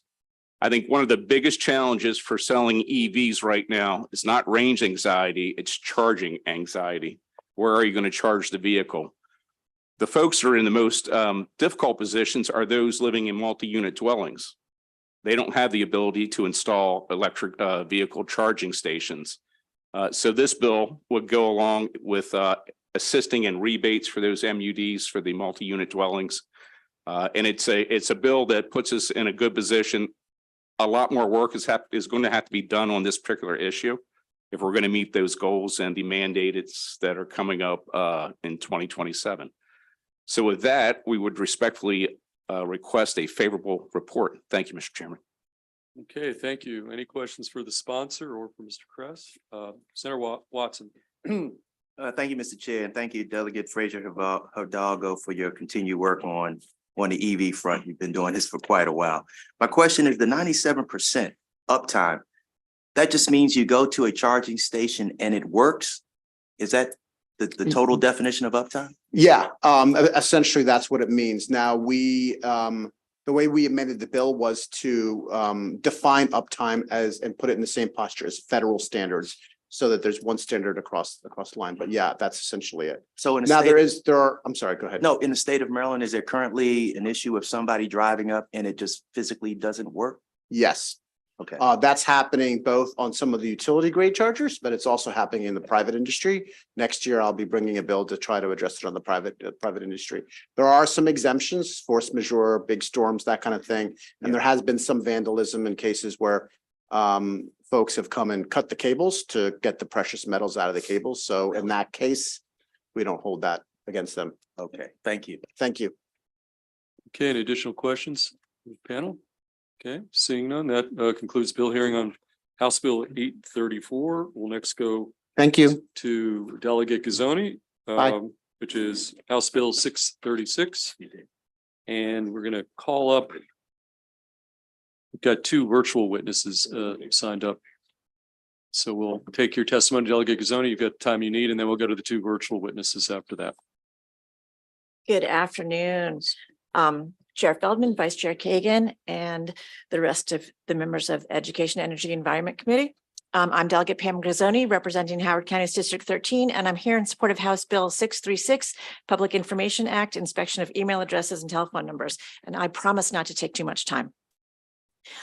This bill will alter and update a couple things within the PIA Act, specifically the definition of personal information to include will include email addresses, making it a distinct piece of data within the definition. It also modifies home phone number to either just phone number or personal phone number, since many people no longer have home-based landlines and their mobile phone has replaced the a home phone number.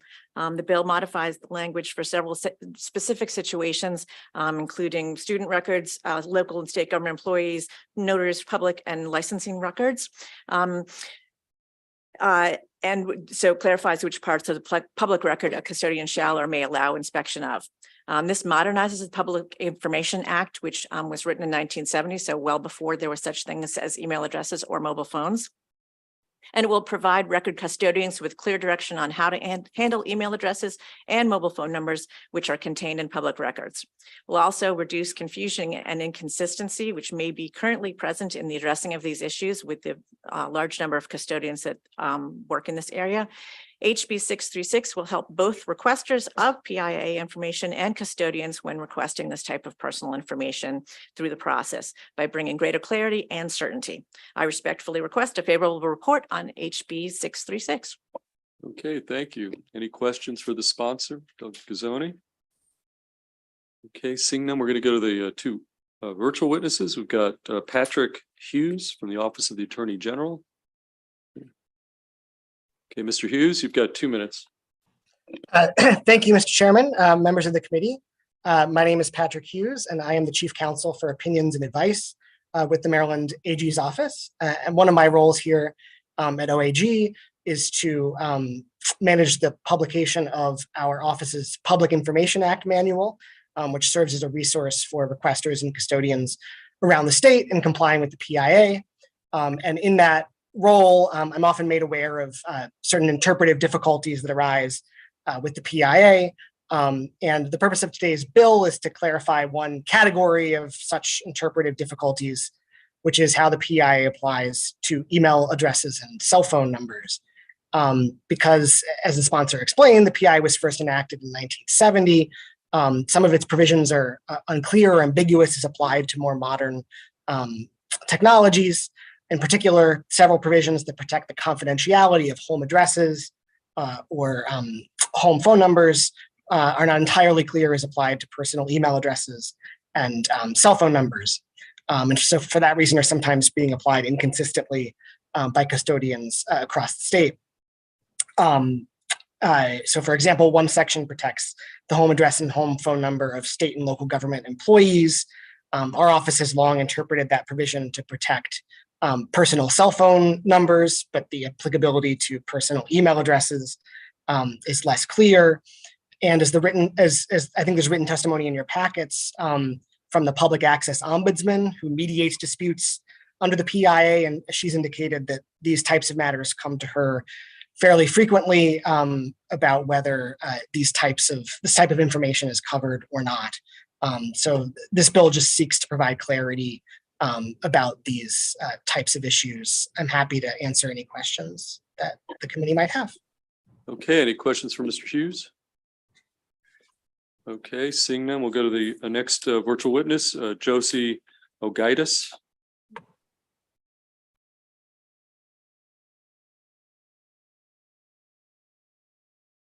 Is she on the line? Okay.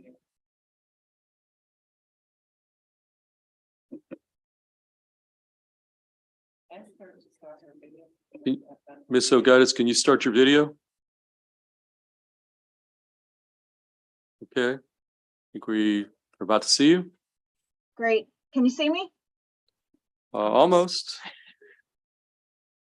We can hear you. You can hear me? Yep.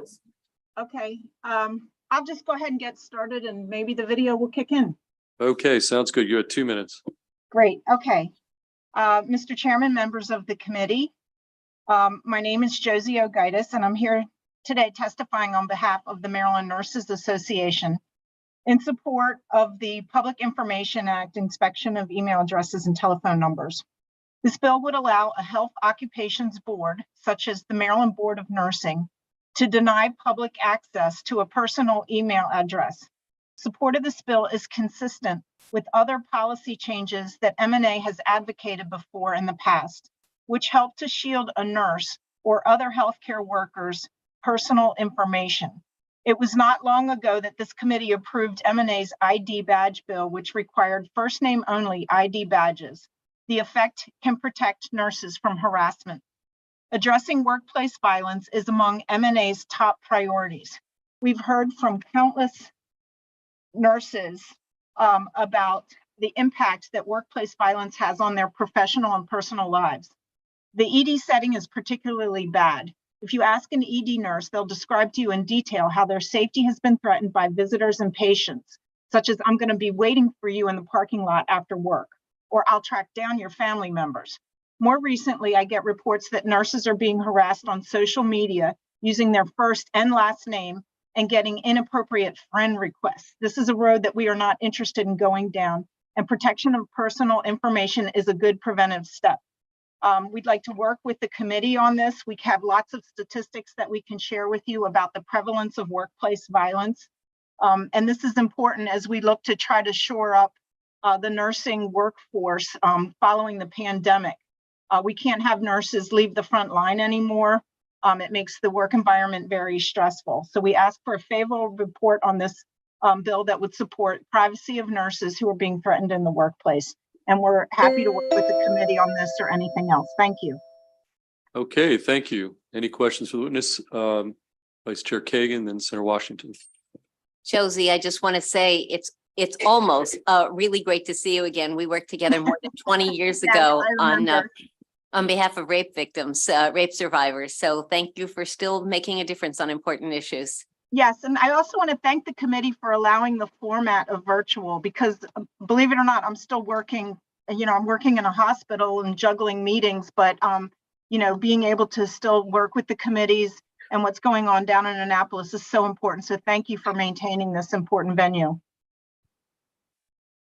Okay, although you might want to thank COVID more. I don't think we were going this route pre-COVID on our own. So, okay, Senator Washington.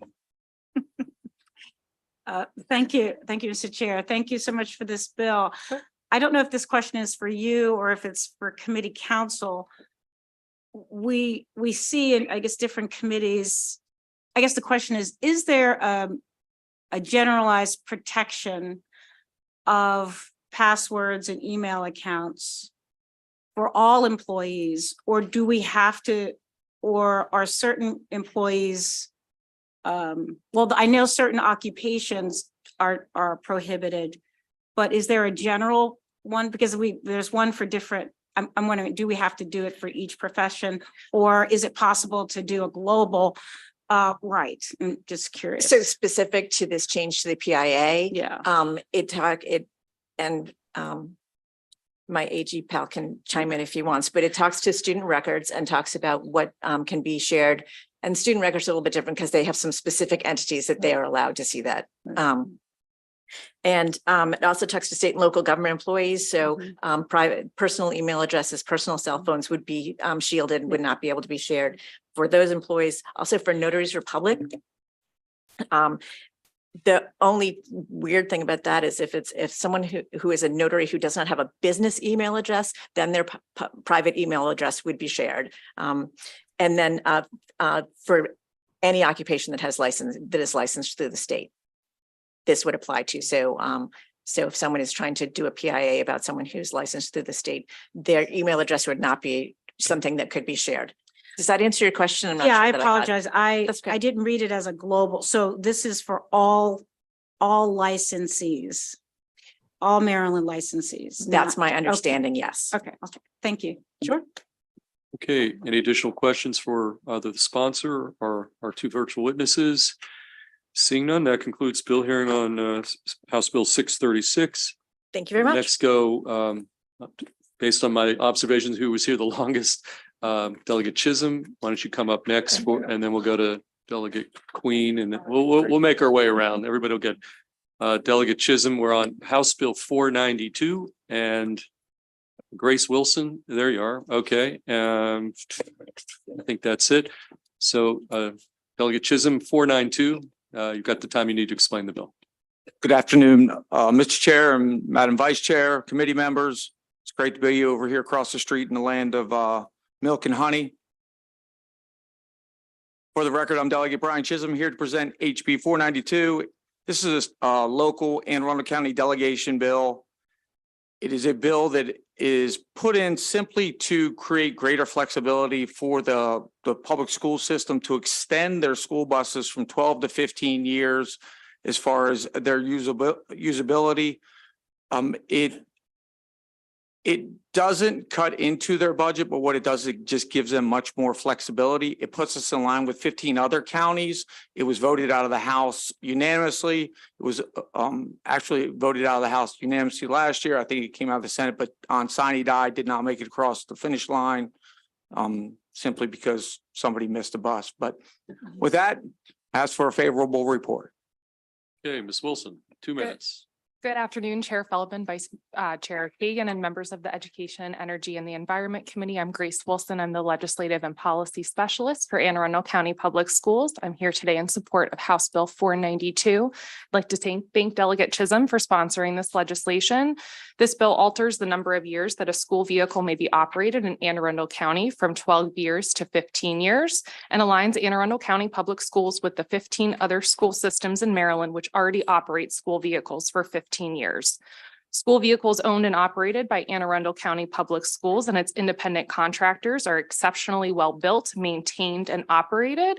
These school vehicles are subject to regular inspection pursuant to rigorous industry standards to ensure their operational readiness and compliance with applicable safety standards in accordance with federal and state laws and regulations. Given this, there's no rationale for artificially limiting the service life of school vehicles to 12 years.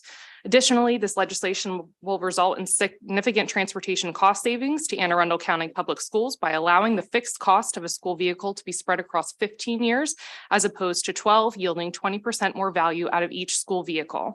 Accordingly, I respectfully request a favorable report on House Bill 492. Thank you. Okay, any questions, the sponsor or the witness? Okay, seeing none, that concludes bill hearing on House Bill 492. We'll next go to Delegate Queen, House Bill 630. And we've got one sponsor panelist, Elise Mutter. And then we'll have a panel of some favorables with amendments after that, one panel after that. We'll go to the next. We'll kind of rotate maybe that side to this side and get through everybody. Okay, take all the time. We're on House Bill 630. Okay, well, thank you, Chair Feldman, Vice Chair Kagan, and members of the Senate Education, Energy, and Environment Committee. Glad to see some of my colleagues who moved on up and other colleagues that have been co-sponsors. So good to see you all. For the record, I'm Delegate Pam Queen, and I'm looking for a favorable recommendation for HB 630, Utilities Account Holders, Domestic Violence Protection. This bill has been a priority of advocates who support domestic violence victims. And what the bill does is enables victims of domestic violence with a court order to be removed from and not financially responsible for a shared utility contract or agreement without penalty, fee, or assessments.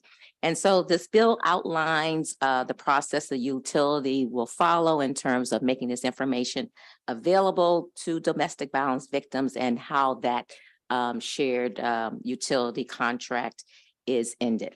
And so we've worked with utilities on how to provide this and have gotten great support from them. The purpose of this bill will enable victims of domestic violence to have a fresh start as they safely end a traumatic period of their life. And so we want to make sure that they can do that without having a fear of a utility bill hanging over them. This bill passed out of the House Economic Matters Committee unanimously, as well as off the House floor unanimously. And so we seek a favorable recommendation from your committee on this bill. There is one minor amendment on page 3, line 24. It should be protective order versus peace order. We've listed peace order twice in the bill, but otherwise we seek a favorable recommendation for this. Thank you for your time. Okay, Ms. Mutter. Thank you. Good afternoon, committee members. My name is Alice Mutter. I am the senior attorney for family law at Maryland Legal Aid, which is the largest nonprofit law firm in the state of Maryland.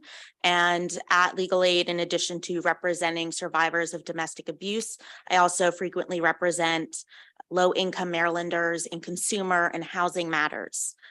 The Maryland legal aid client population frequently experiences the devastating consequences that unpaid utility bills can have on particularly our survivors' ability to get new housing, to maintain their housing, and to be financially independent. Utility companies have the ability to deny somebody's services for up to 7 years due to even a single unpaid utility bill. This is despite the statute of limitations in civil cases being only 3 years. And so this has a substantial impact on a survivor's ability to get a new utility contract for somewhere they're trying to move to. They may face debt collection action, eviction, or even loss of their housing subsidies. Maryland and federal law has also already recognized as a public policy the importance of protecting the housing rights of survivors. There are existing protections for federally subsidized housing under the Violence Against Women Act, and under Maryland law, survivors of domestic violence already have protections to get out of a lease early if necessary, to have landlords change their locks where needed, and to be protected from eviction as a direct result of their domestic violence or sexual assault. However, despite these existing protections, there is a current gap, and that is in the form of utility contracts. This bill would fill that gap by allowing survivors to move on and have access to ongoing utility services, and also would allow them to be protected in their housing, as well as to prevent future eviction.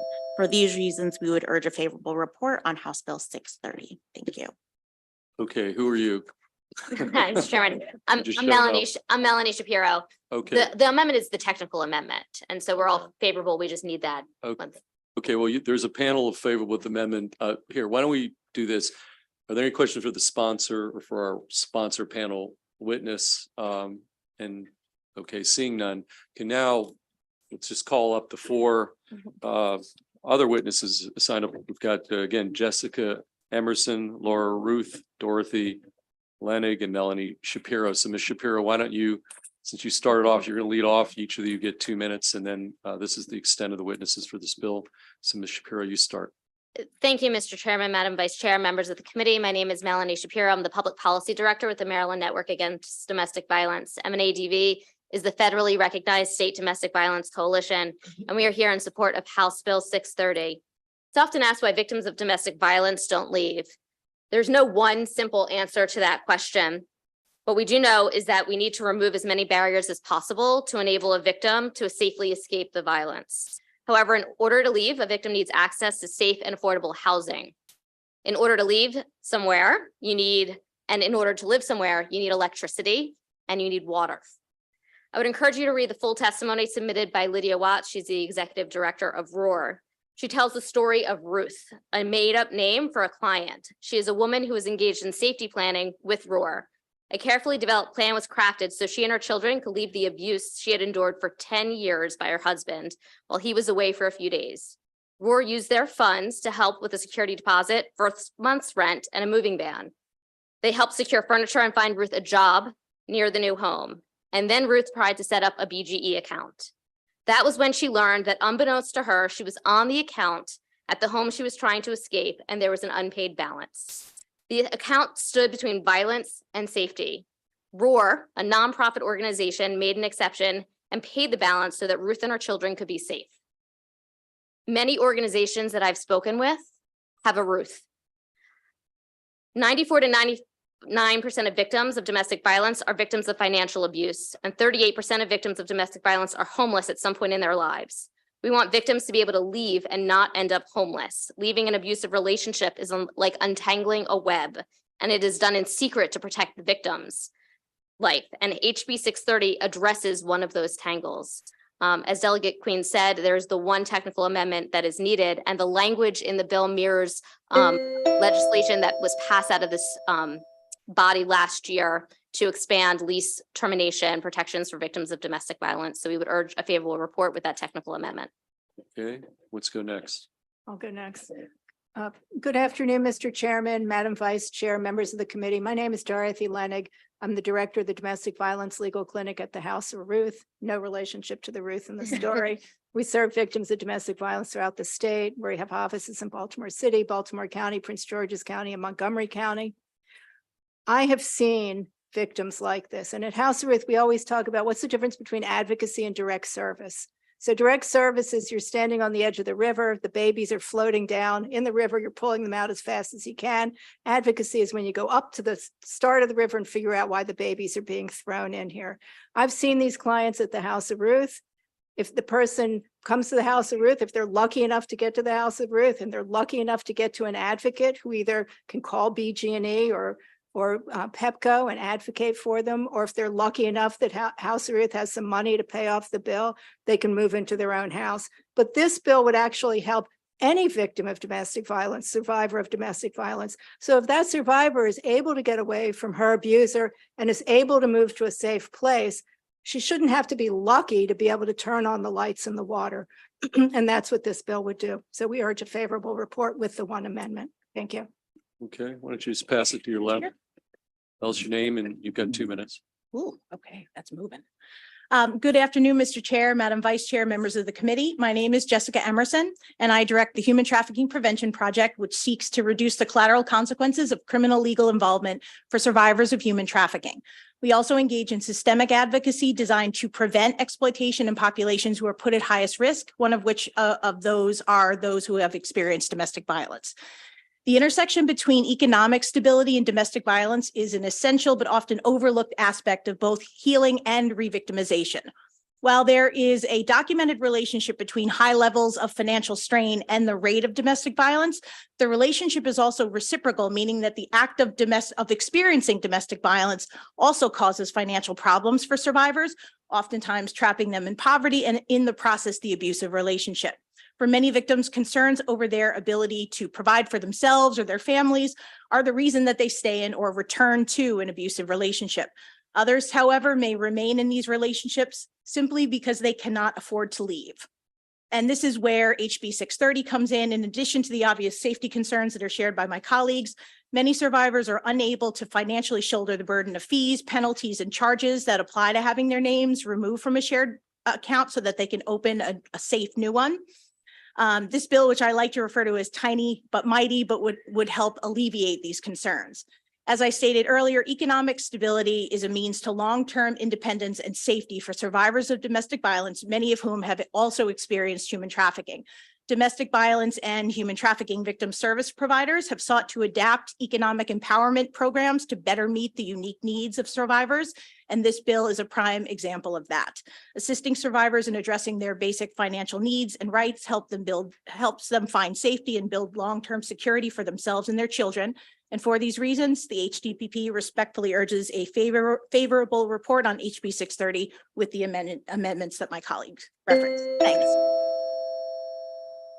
Okay, tell us your name. Good afternoon, Mr. Chair, Madam Vice Chair. My name is Lori Ruth, also not related to the victim nor to the House of Ruth, in an odd coincidence here. I am the legal director at the Women's Law Center of Maryland. We operate protective order projects in various jurisdictions of the state, as well as a project that we call the Collateral Legal Assistance for Survivors Project. And it's usually in that project where we see survivors who are in this type of entanglement. As Ms. Shapiro said, it's a tangled web, and it is the answer, at least partially, to the why don't they just leave question. And so in an effort not to repeat anybody else, I will just say we support the bill very fully with the one small technical amendment. And thank you to Delegate Queen for her efforts in this regard. Thank you. Okay, any questions for any of the panel? Okay, seeing none, that concludes the bill hearing on House Bill 630. Next go to, I see Delegate Holmes and Delegate Pasteur back there on House Bill 844, and then we'll go back to this front row here, and we see Delegate Rosenberg.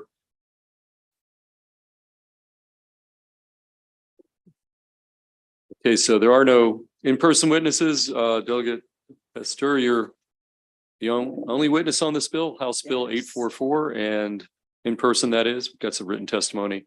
So take the time you need to present the bill.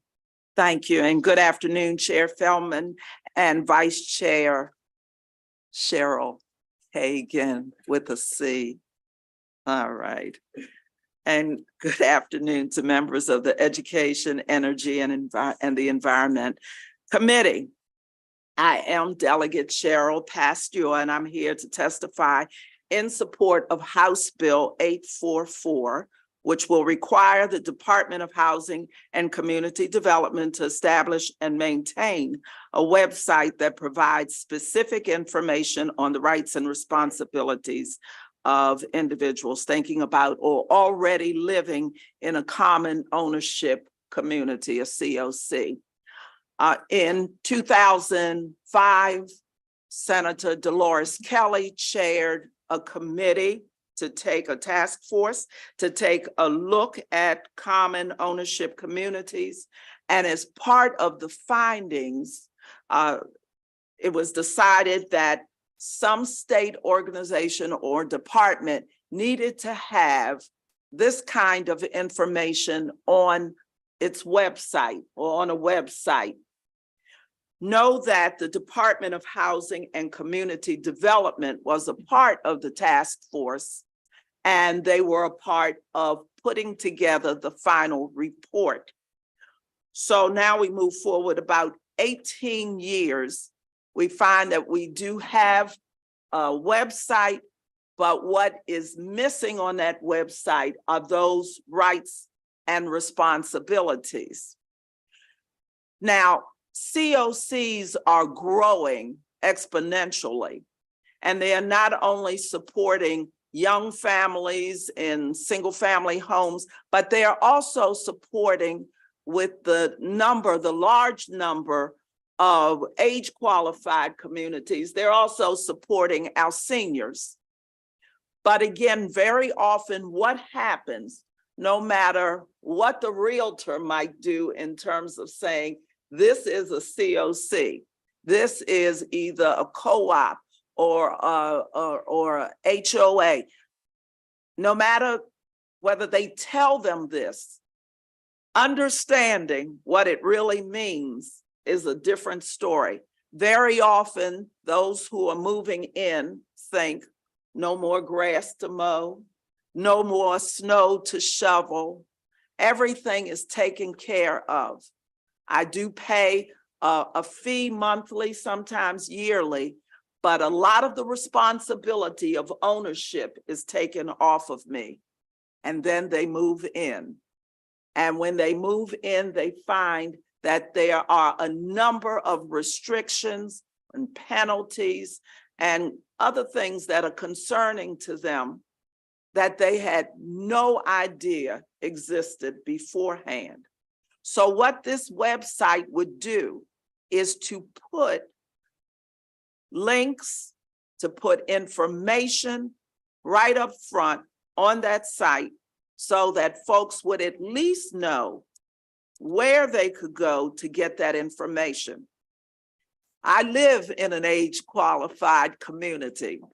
I tried this, I practiced, and it is difficult trying to figure out all of the bells and whistles that go to this. Now I know. But for those, particularly our seniors, who are trying to do something that is going to make things better and easier for them, it is not simple. You have to move around. So again, just to make sure, just in working through this, that this was workable, I went through, pulled out links, I pulled out information. It was a cut and paste job. I pulled it out and I put it on my document and fixed it as if I were doing it on a website. I repeat, it is pretty much tantamount to being a cut and paste job. To that end, the State of Maryland Office of the Attorney General Consumer Counsel has offered support for this bill and sees it as a necessity. Having also spoken to people in Prince George's County and Montgomery County about it, because both, about a year or two after the task force ended, did this for their counties. So it was manageable for them. And they did add a twist by asking all of the HOAs to send in membership so that that information, they could do a link as well.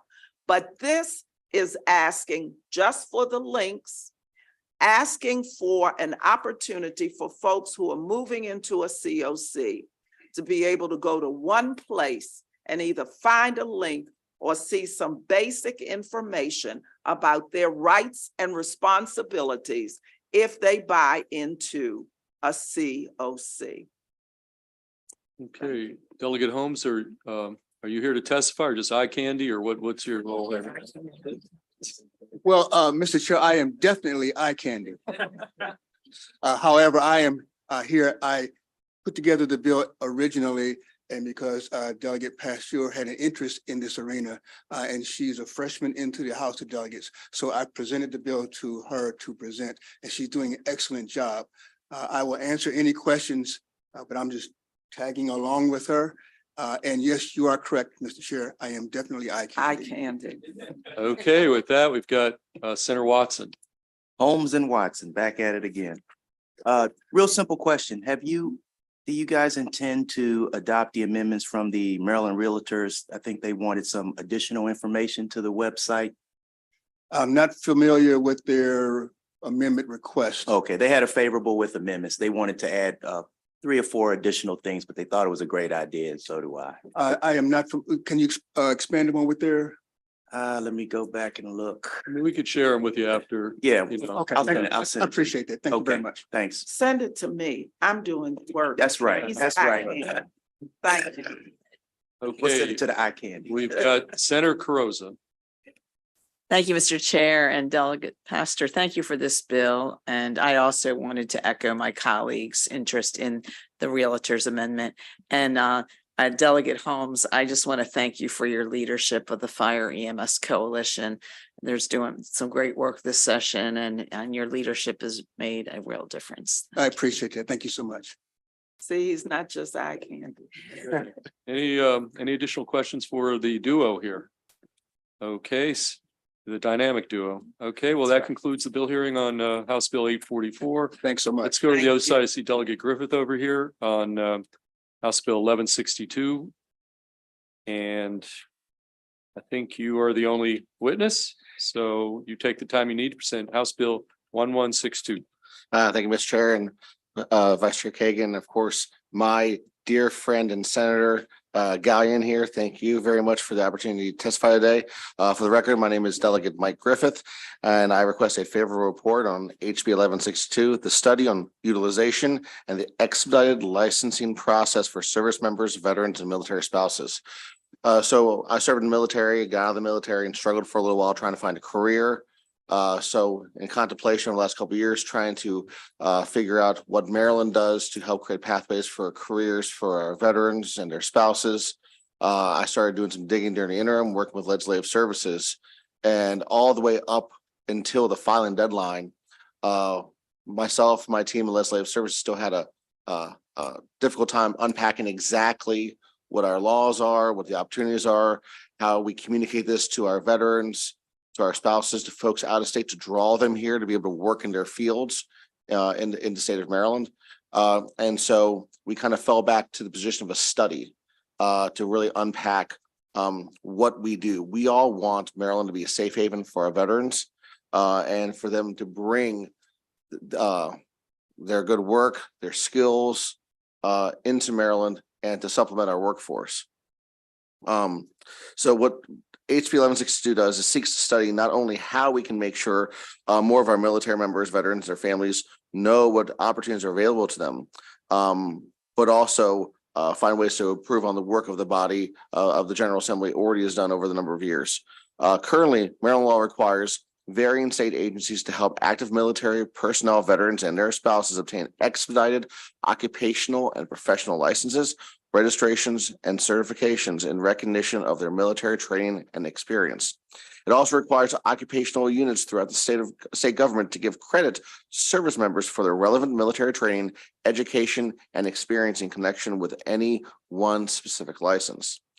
For example, if a veteran served in the military as a nurse and wished to transition to the associated credentialing and experience of the same occupation as civilian life, not only will their initial license or certificate application processed by the Board of Nursing be expedited within 15 days after receiving all the required documentation, but the board could also credit any training and education provided to by the military and completed by the veteran towards any training or educational requirements for license or certificate in civilian life.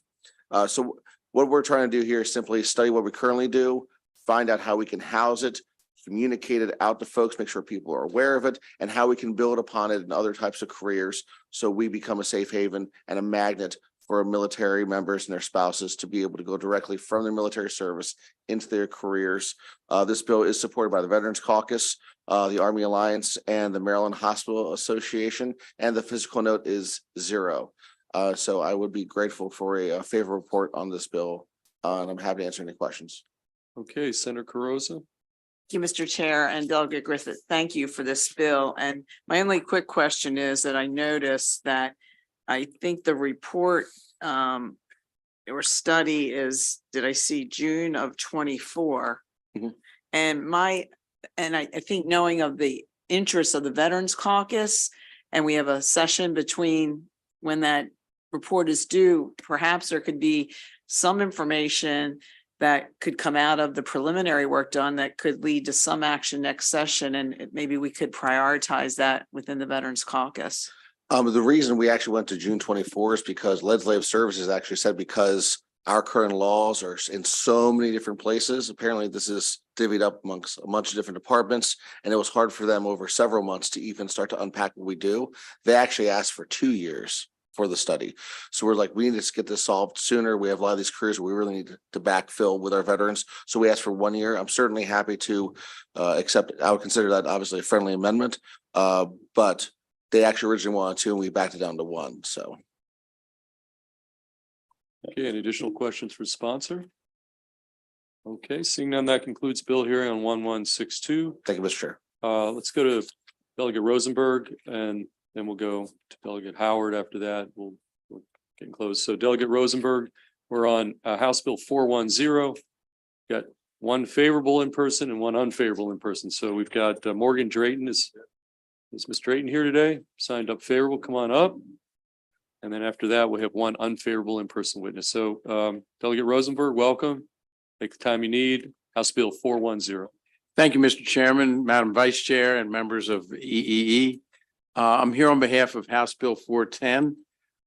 This bill has 4 distinct provisions, each of which would enhance access to the polls in various ways. And I want to speak first to the 2 provisions of the bill that are in the bill as introduced, and then there are 2 provisions that are there via the amendment process.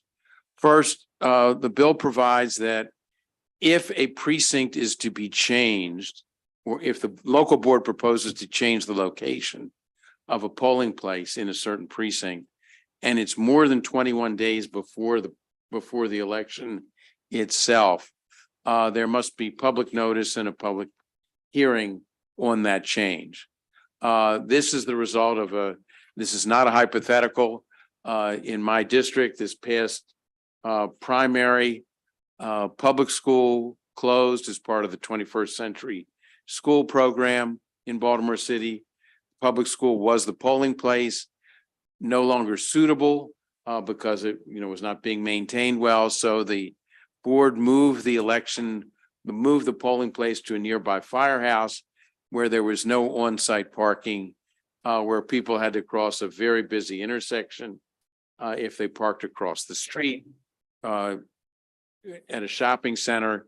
So we were able to resolve this for the general, but if this provision in the bill had been in effect, we would have been able to solve this for the primary, because there would have been if it had been at least 21 days before the election itself, there could have been input from the community. The Baltimore City Board was great to work with for the general, but we just didn't have the time to do it in the primary, and this bill would guarantee that. Second part of the bill as introduced is existing law says, as part of the list of misdemeanor offenses under the election law, that you cannot willfully and knowingly use force, fraud, intimidation to affect someone's decision whether to go to the polls.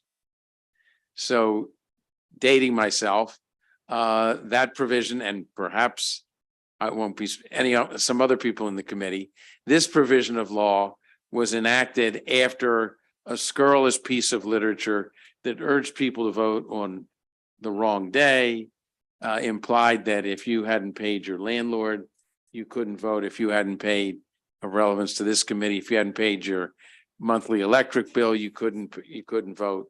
So we did change the law to cover using fraud in that nature to affect someone's decision whether to go to the polls. But obviously that needs to be updated now that we have people voting in significant numbers by mail ballot. So that's what this provision would do. Now turning to the 2 provisions added to the bill by amendment. The first, similar to the bill that the vice chair introduced, which would change the election date for next year's primary to the 2nd Tuesday in May in order to avoid a conflict with both the Passover holiday and Ramadan. Because of early voting, it isn't a matter of just, as you know from the work you did, because we're now in sync on this, it isn't just a matter of when election day is, it's a matter of when the 8 days of early voting are, to try and avoid that conflict with a religious holiday, so that all of our registered voters and citizens have the full option of exercising their right. Fourth and final provision, and not meant not in descending order or anything like that, would require a local board to submit a report regarding any changes that have been made with regard to the number of polling places. This was a necessity during COVID, but this bill, to avoid a reduction in polling places and making it more difficult for people to get to those who still choose to vote on election day, especially those in distressed communities where they may not have their own transportation or public transportation to get to the polls. This provision of the bill requires that there be, before every primary, a report from the local board to the state board stating if there has been a percentage decrease in the number of polling places greater compared to 2018 election, if there has been a decrease greater than 5%. The information required is readily obtainable. This is not, we don't think, burdensome on the local boards. I know they feel otherwise, but I think I would ask you to consider what the goal is here, and that is maintaining easy access for people to get to the polls on election day, so there is a polling place relatively convenient for them to exercise their right to vote. And I would just conclude by saying it is our decision as the policymakers as to how easy it should be to vote on election day in terms of the availability of polling places. This is not a decision that should be made instead. We welcome the efforts, obviously, in terms of we couldn't run our elections without the local boards. But if a decision is to be made regarding the number of polling places, that is a decision ultimately, I think that's a policy decision for the legislature to make. And that's why these provisions are in the bill. I would urge a favorable report and welcome your thoughts and questions after testimony from my other favorable Okay, witness. Ms. Drayden, you've got 2 minutes. Good afternoon, Chair Feldman, Vice Chair Kagan, and members of the committee. My name is Morgan Drayton, Policy Manager. We're going to just pull that up a little closer. Thanks. My name is Morgan Drayton, Policy Manager for Common Cause Maryland, and I'm grateful for the opportunity to offer testimony in favor of HB 410, the Election Reform Act of 2023. This bill creates a reasonable framework to govern proposed changes to polling place locations and hopefully, as we heard, give Marylanders their best chance to cast their vote in the election if they so choose. The requirements that local board of elections first hold a public meeting to discuss proposed changes to the location of a polling place and provide the opportunity for interested groups to give testimony on the proposal will hopefully lead to more informed choices on the part of the boards and a more informed community. And the requirement that the local board maintain a list of elected officials and neighborhood groups who are to be informed of changes if they occur more than 21 days before an election, we believe will go towards that as well. So yes, HB 410 provides necessary policy changes that bring us closer to our shared ideals of fair, open, and transparent elections. And for those reasons, we would request a favorable report. Thank you. Okay, any questions for the sponsor? We've got Senator Augustine. Thank you. Thank you, Delegate Rosenberg, for bringing the bill. Delegate, in 2022, and at least in my polling places, we had a whole lot of trouble just staffing all the polling places. And we had some that actually just they didn't open, or they were down to a single person. And so I just wonder, because that's not a consideration of when you set the 2018 baseline, and it seems it's been a whole lot harder for us to get folks to work in them. Did you consider, that consideration about the challenges associated with us being able to staff these polling locations? Very important issue. There is legislation that has passed the House that would increase the daily payment for poll workers, for election day workers in the polling precinct. So we think that in significant measure would address that concern.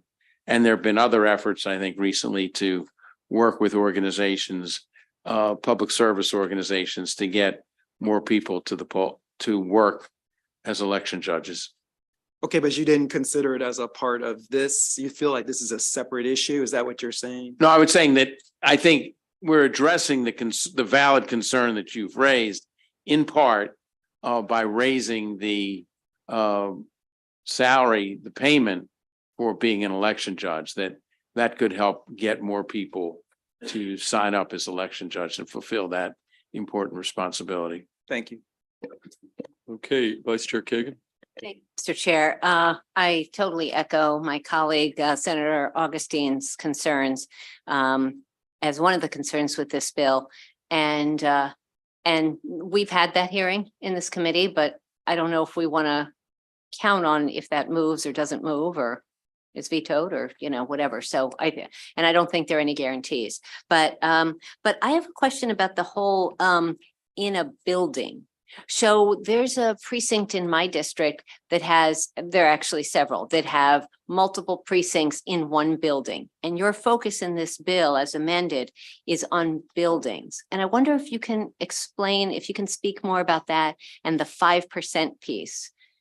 Because again, echoing Senator Augustine and for other concerns. So that's question one. And question two, can you just speak to 2018 and why you chose that?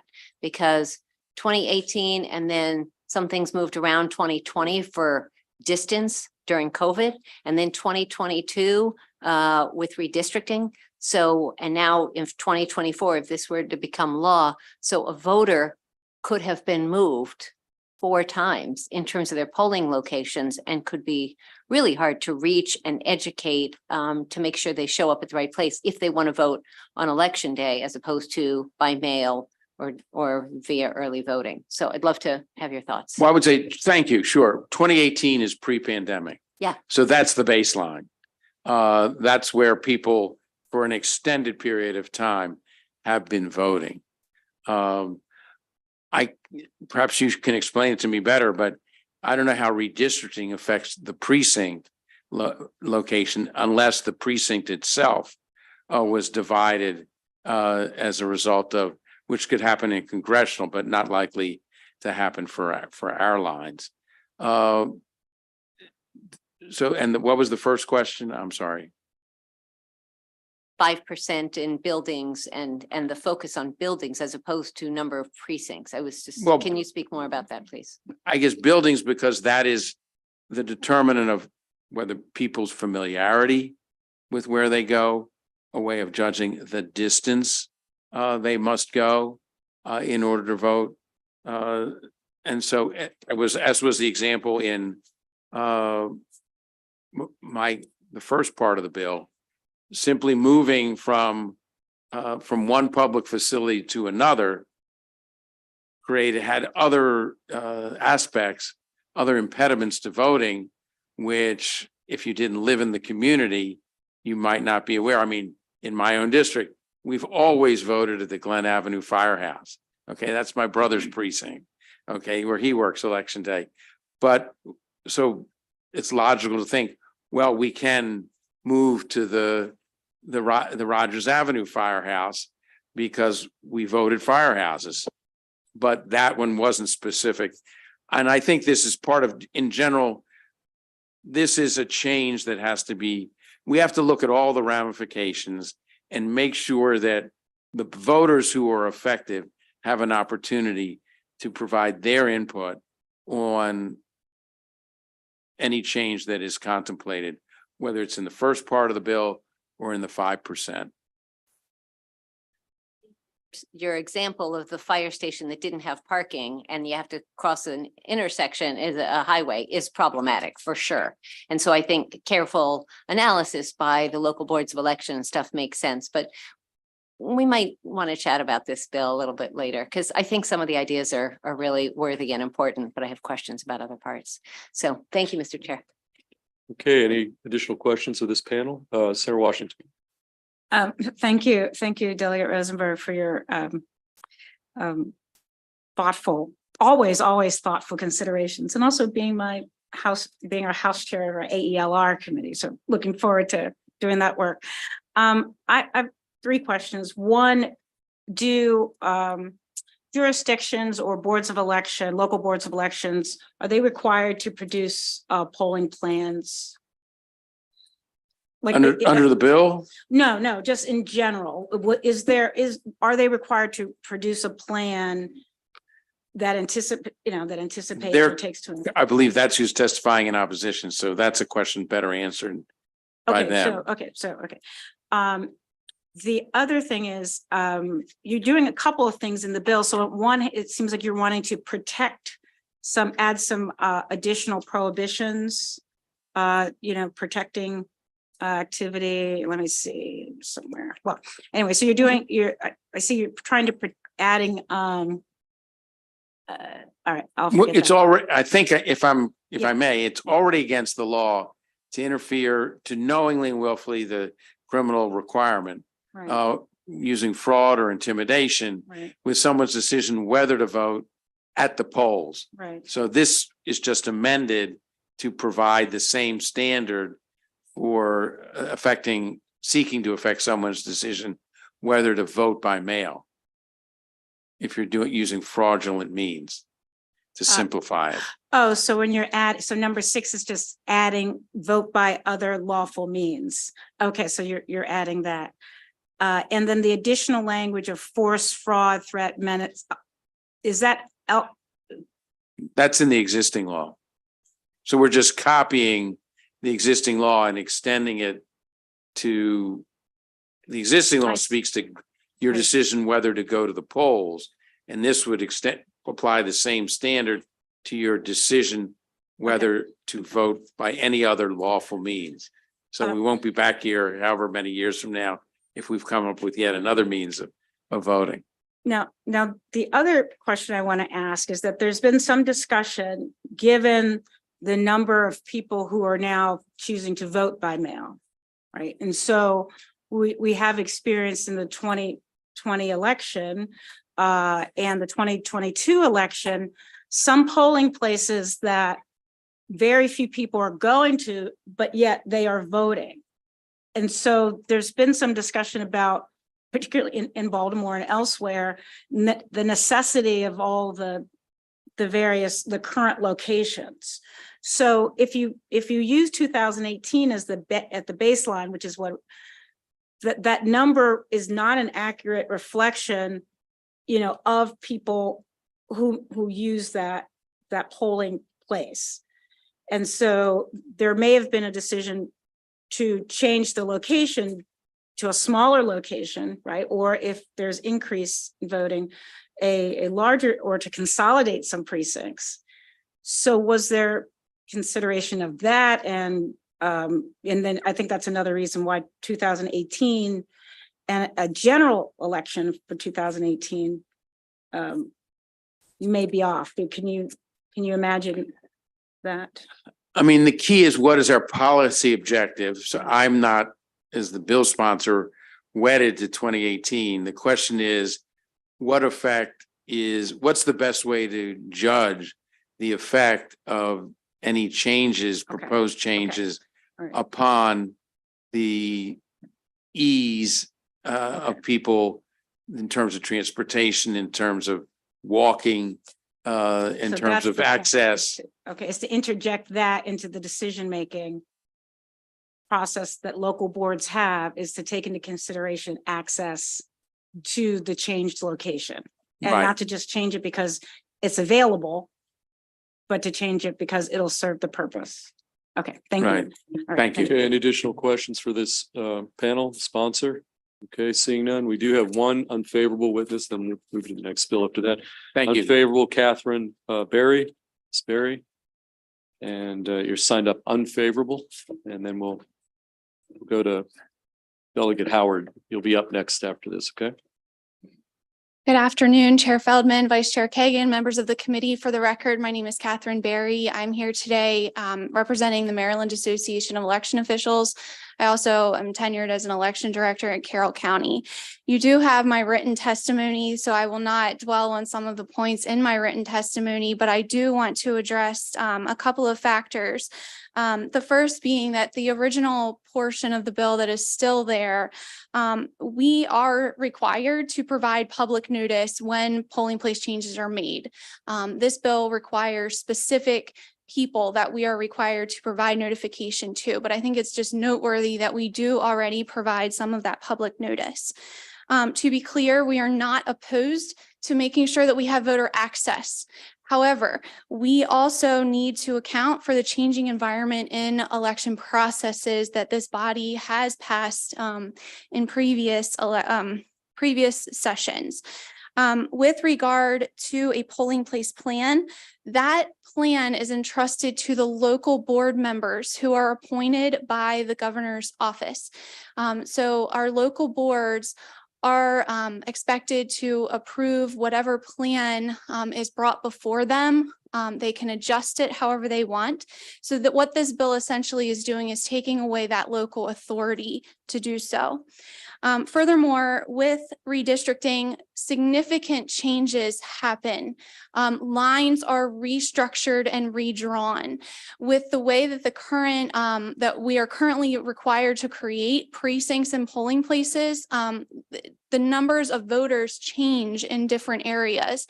And sometimes that is just not feasible for us to keep certain locations as polling places, especially addressing, post-pandemic realities that we have.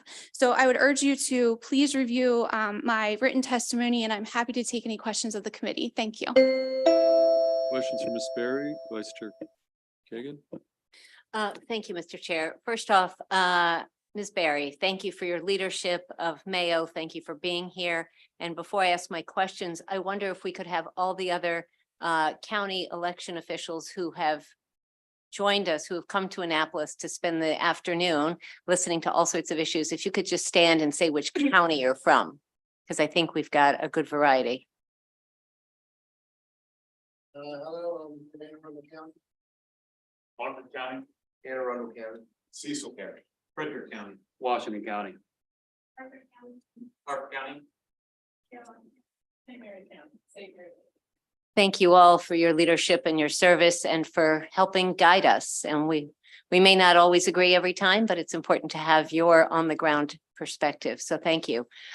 Katie, in your testimony, I wonder if you could just explain, you have Mayo supported the original intention of this bill that would have fixed a possible exploit in the PIA, the Public Information Act process that would impair the board's ability to prepare for an election. But unfortunately, this was amended out. Could you just speak to what that was, what you liked, and what the problem is with it being amended out? Thank you, Senator. Yes, I worked with Delegate Rosenberg in January on a portion of the bill that has since been amended out. It would have put a moratorium on a period of time for PIA requests to come into the local board of elections and hold those PIA requests until post certification of an election. We are experiencing more PIA requests than we ever have before, and it is taking away a lot of valuable time to being able to perform an election and try to address the needs of these in-depth PIA requests. So thank you for bringing up that part. Examples of what takes a lot of your time and what the time frame is when these come up. Are you stopping your election work to respond to them? Is it something that can be done after election day, or can you just give us a sense of what that is? Depending on the time frame, because we have to fulfill a PIA within 30 days. There have been instances where people are requesting video footage of drop boxes. They're requesting information about the election judges. And I'm drawing a blank, I'm very sorry. But there are a multitude of things. I know Anne Arundel County was experiencing 3 and 4 PIA requests at one time. So depending on the extensiveness of the PIA request, that can draw the attention, especially of the election director and the deputy director, to focus on that in lieu of all of the other needs within that 30-day period. Sure. Senator Augustine and I were both asking about and concerned about the ability to find election judges. So could you speak to, and I don't know if there's someone else who's here who might have data from their jurisdiction or whatever, but how hard is it to get election judges, and is that problem solved by increasing the pay? Or ameliorated, but not to, like, I'd love your opinions on that, please. Sure. Thank you, Senator, for the question. I have been in elections in Maryland for about 16 years, and I know, in that tenure, several of the large jurisdictions in Maryland have experienced trouble with getting election judges for more than a decade. Most recently in 2022, Carroll County experienced a shortage of over 100 election judges in the primary election. There are various reasons that I have laid out in my written testimony that people are not interested in being an election judge. We are hopeful. We have worked with the bill sponsor for the minimum compensation bill. So we are hopeful that that will still draw some attention to our election, to the people interested in being election judges. But ultimately, there are other factors that are out of our control. So one of the reasons that the local boards had made some adjustments post redistricting also had factors into what buildings were available and then how many people are actually able to be election judges. And just because they sign up doesn't mean that they are going to come on election day. Okay, any additional questions for the witness? Seeing none, that concludes bill hearing on House Bill 410. We'll go to Delegate Howard. House Bill 1225. Got two witnesses, Bill Costelli. I saw Bill walk in here, and Lisa May. Those are the two witnesses. There's no unfavorable testimony. Yeah, that's So correct. Delegate Howard, House Bill 1225. Yep, thank you, Chair, Vice Chair, committee members. Very, very pleased to bring you HB 1225. Real estate brokers, disability or death and termination of employment of a broker. This bill requires the family member of a disabled or deceased real estate broker to submit a death certificate or evidence of the disability to the Real Estate Commission in order to carry on the business of the disabled or deceased individual. If a death certificate or evidence of disability is not provided, the business may designate another licensed real estate broker to provide real estate brokerage services for the business. As the bill also establishes a process for redesignating the license of a terminated real estate broker. Nobody voted against it. It has no fiscal note and no amendments. Okay. Hopefully it's a little Ms. lighter list. May, you want to go next? 2 minutes? Sure. Thank you, Mr. Chair, Madam Vice Chair, members of the committee. Lisa May with Maryland Realtors. Real estate companies operate typically with an owner. Then you have a broker that oversees all of the agents. And from time to time, it's necessary for the owner of the company to replace the broker that is in charge of all of those agents. As Delegate Howard mentioned, it could be because the broker passed away or because they became so ill or incapacitated that they could not carry on the business of the brokerage. Or it could be that they want to leave to go to a competitor. And when those situations arise, we hope that everyone will work collaboratively and cooperate. But unfortunately, there have been some situations where that did not occur. And in those rare situations, that's where this bill comes into play. It would allow the owner of the company to go directly to the Real Estate Commission and say, I've tried everything. I've gone through my succession plan. I just can't get this broker replaced. So I would like you to step in and help me replace this broker. And that is, in a nutshell, what this bill does. Happy to answer any questions that you have. Okay, Mr. Caselli. Mr. Chair, Bill Castelli on behalf of the Realtors as well, and I'm just here to help answer questions. Okay, any questions for the sponsor? We've got Senator Augustine. Yeah, not a question for the sponsor, but a hello to my neighbor, Bill. Good to see you. Any questions for the sponsor or anybody on the panel? Seeing none, that concludes bill hearing on House Bill 1225. We'll go to Delegate Jackson, House Bill 914. And I'm going to bring up, Lisa Smith, Public Service Commission as part of your sponsor panel, Miles Mitchell. And I don't know if David Lapp is still around. We'll bring him up as well. And then we have one witness unfavorable after that. So Delegate Jackson, we're on House Bill 914. Got your panel and you take the time you need to present the bill. Good afternoon, Chair Feldman, Vice Chair Kagan, members of the Education, Energy, and Environment Committee. For the record, I'm Delegate Carl Jackson here in favor of HB 914, Public Service Commission Judicial Review Proceedings. I introduced this bill at the request of the Public Service Commission. HB 914 limits the venue for a party seeking judicial review of a commission decision to the county in which the public service company that was a party in the proceeding provides service, or the circuit court for Baltimore City. This is to ensure that only public service companies, which are utilities, have a service territory. I'm sorry, let me start over. This is to ensure that only public service companies which have a service territory can appeal in the jurisdiction in which they provide service, or in the Circuit Court of Baltimore City where the commission resides. Retail suppliers and non-public service companies do not have facilities or infrastructure in Maryland. They provide retail energy services only and operate across utility franchise territories and jurisdictional boundaries. These entities will be required to submit to the jurisdiction of the Circuit Court for Baltimore City. Retail suppliers and other non-public service company entities also would not be able to request judicial review of a commission decisions other than in the Circuit Court for Baltimore City. The problem that this bill solves is that retail energy suppliers and other non-public service companies are seeking judicial reviews and requesting that their cases be moved to friendlier jurisdictions to gain favorable rulings or to confuse broader rulings. For instance, the PSC has seen several appeals with suppliers for cases involving false or deceptive marketing practices. These were complaints that came from residents through the Commission's Consumer Affair Division. The Commission's public utility law judges and the Commission decided in favor of the customer that their consumer rights were violated.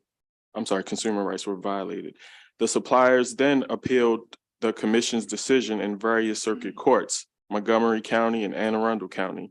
3 lengthy cases with the same theme have gone through 3 separate circuit courts, which is inefficient for not only the PSC, but for the judiciary and for the consumers as well. I urge a favorable report. Thank you. Okay, who wants to go next? Just tell us your name, and each of you have 2 minutes. Good afternoon, Senator Bellman and Vice Chair Kagan. My name is Miles Mitchell. I'm Deputy General Counsel for the Public Service Commission. And I thank Delegate Jackson for sponsoring this bill. Increasingly, in recent years, retail suppliers and other non-public service firms have filed petitions against the Commission's decisions in circuit courts other than the Circuit Court for Baltimore City, where the venue where a public service company that was not a party in the case. The general rule for venue under Courts and Judicial Proceedings Article 6201 provides that unless otherwise provided by law, a civil action shall be brought in the county where the defendant resides or carries on regular business. For PSC cases, PUA 3204 expressly confers jurisdiction on the Circuit Court for Baltimore City or in the Circuit Court for a county where the public service company is involved in the proceeding operates. 2 words in the current statute, involved and operates, however, have resulted in PUA 3204 being more loosely interpreted than we believe the legislature intended. As pertains to public service companies, the bill replaces the word involved with the words that was a party and replaces the word operates with the words provides service. These revisions clarify what we believe was the statute's original intent. The plain reading of the statute strongly suggests that the legislature intended that the jurisdiction for PSC cases would lie in Baltimore City in the circuit where the commission is located, and or in the circuit courts for counties where public service companies provide service, have distribution facilities and physical infrastructure in the ground, and where they're responsive to county and municipal officials' concerns for public safety.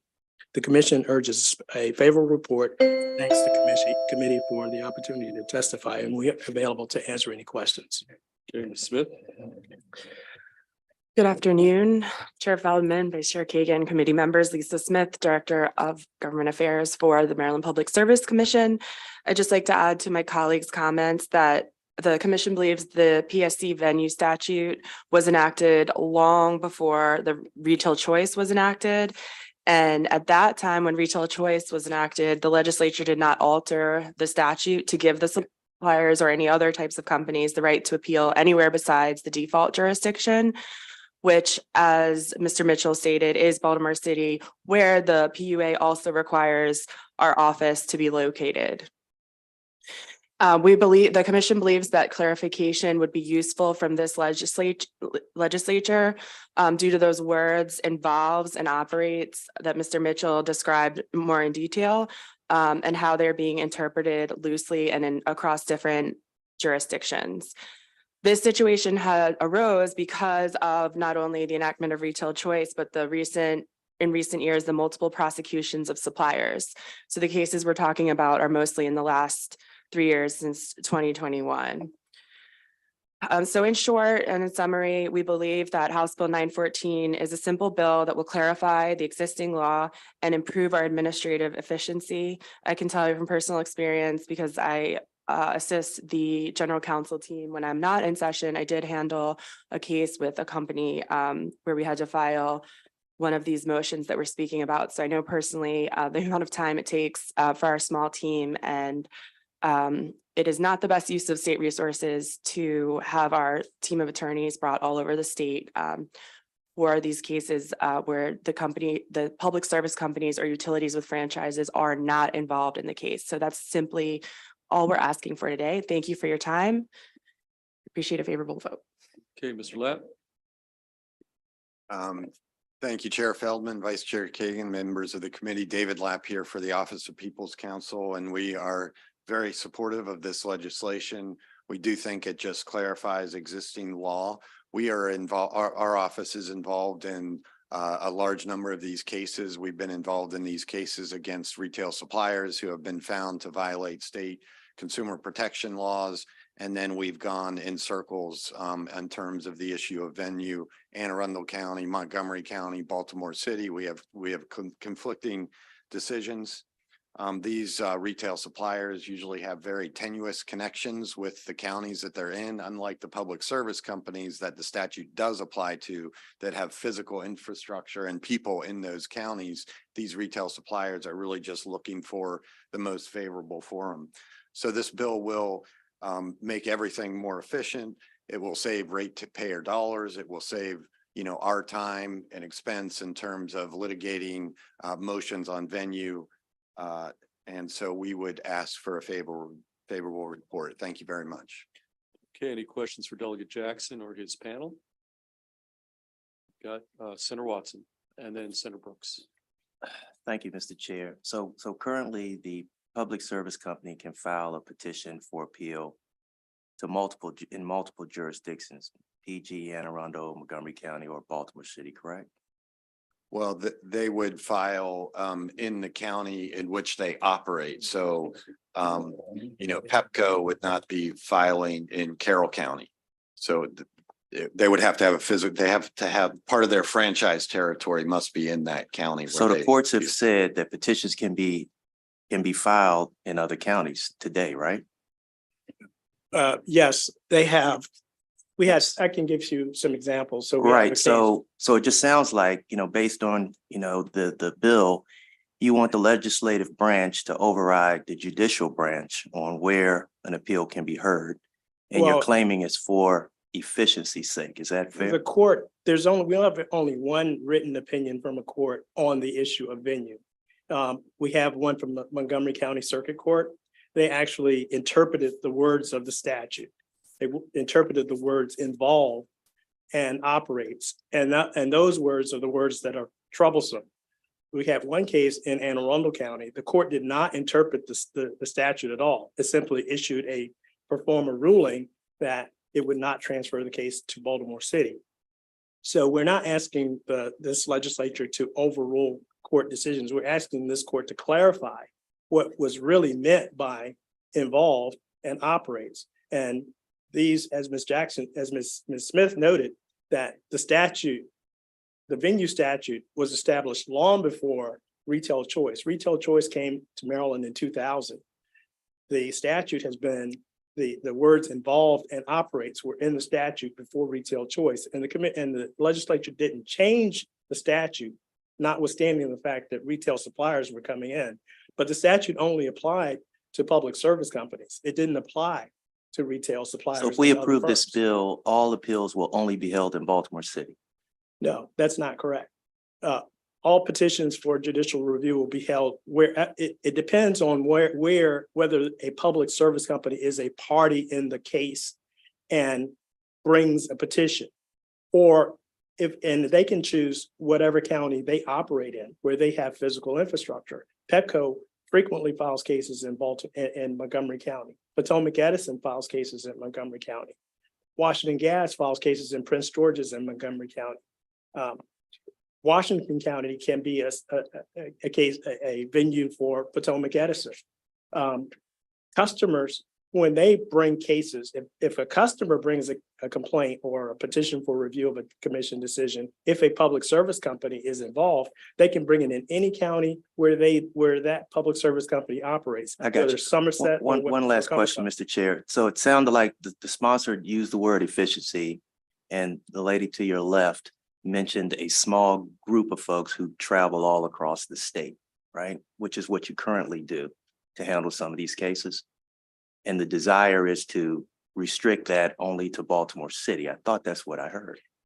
It's not restrictive only to Baltimore City. That's not the efficiency, it's restriction. The restriction is that it has to involve a public service company. What we have experienced is that the retail suppliers, they have actually stated this quite frankly to us, that they are prepared to exhaust our resources as often and as frequently as possible. When the commission makes decisions that are unfavorable to them, they will choose a county anywhere in the state that they wish to file a petition for review and bring us there to respond to that petition. That is an inefficient use of the commission's resources, because for those cases where there's no public service company involved in the case, those cases belong in the circuit court for Baltimore City only, and it's across the street from where the commission operates. Thank you. Thank you for that. Okay, Senator Brooks. Thanks, Chair. Mr. Mitchell, Yes. as an attorney, sir, if you are say fighting a case or you got a review coming up, would it not be in your best interest to try to choose a venue that's going to perhaps rule in your favor or be more friendly to you? Isn't that the process? That might be the process, but even in course of judicial proceedings, the baseline for venue is where the defendant, that in that case, that's the Public Service Commission in these cases, where the defendant operates and does regular business. So yes, the legislature can give venue wherever it decides is most convenient. And in course and judicial proceedings, it is given venue where the defendant has its place of operation. That's where the public service company is the defendant, and that's Baltimore City primarily. But with respect to public service companies, because they have physical infrastructure in the ground and they are responsive to local government interests, the legislature deemed it appropriate to also give venue and jurisdiction to the circuit courts in which they have their facilities and they operate. And this is just a continuing clarification that that's where venue should be. It should not be any and everywhere a non-public service company or non-public service company firm chooses to sue the commission. So you're saying if RESA operates in that in that particular county, they should not be able to have a judicial review? I mean, Mr. Lapp can comment, but RESA operates statewide. It does. Right. It operates statewide, but it has no offices or facilities in anywhere in the state. And in many cases, they have no facilities at all in the state. So, yeah, I mean, RESA is the association. It would be a retail supplier, a member of Right. RESA, but they may have actually no real physical presence in Maryland. They could be, operating out of a website. So, Yeah. So you're saying they got to have brick and mortar there in order to consider operating there? well, I think what we're saying is that there is some efficiency And, frankly, it costs ratepayers money, and it costs, the Public Service Commission, Office of People's Counsel, a lot of time to litigate cases in all different parts of the state. So it's not a brick and mortar requirement. It's venue is appropriate in Baltimore City, where the legislature has already said it's appropriate. I wanted to clarify one other point, that the decision in Montgomery County was in a case where the retail supplier Smart Energy actually had a rationale that we didn't accept it. We argued against it, but because there were re-rates that involved one of the utilities in that county, that was sort of the basis for that court's decision. It wasn't just a decision broadly that venue is proper in any county. And Mr. Mitchell, would you explain PU 8-3402 again? PU 3204? 3204, that's what it was? Yes, 3204 is the venue/jurisdiction statute. It is the statute that's grants jurisdiction to the Circuit Court for Baltimore City, or to a county in which a public service company involved in a PSC proceeding operates. That's what that statute says. Okay, all right, thank you. Thank you, Chair. Thank you. Okay, Senator Augustine. Thank you, Mr. Chair. I would just ask that we circle all the way back to where this starts.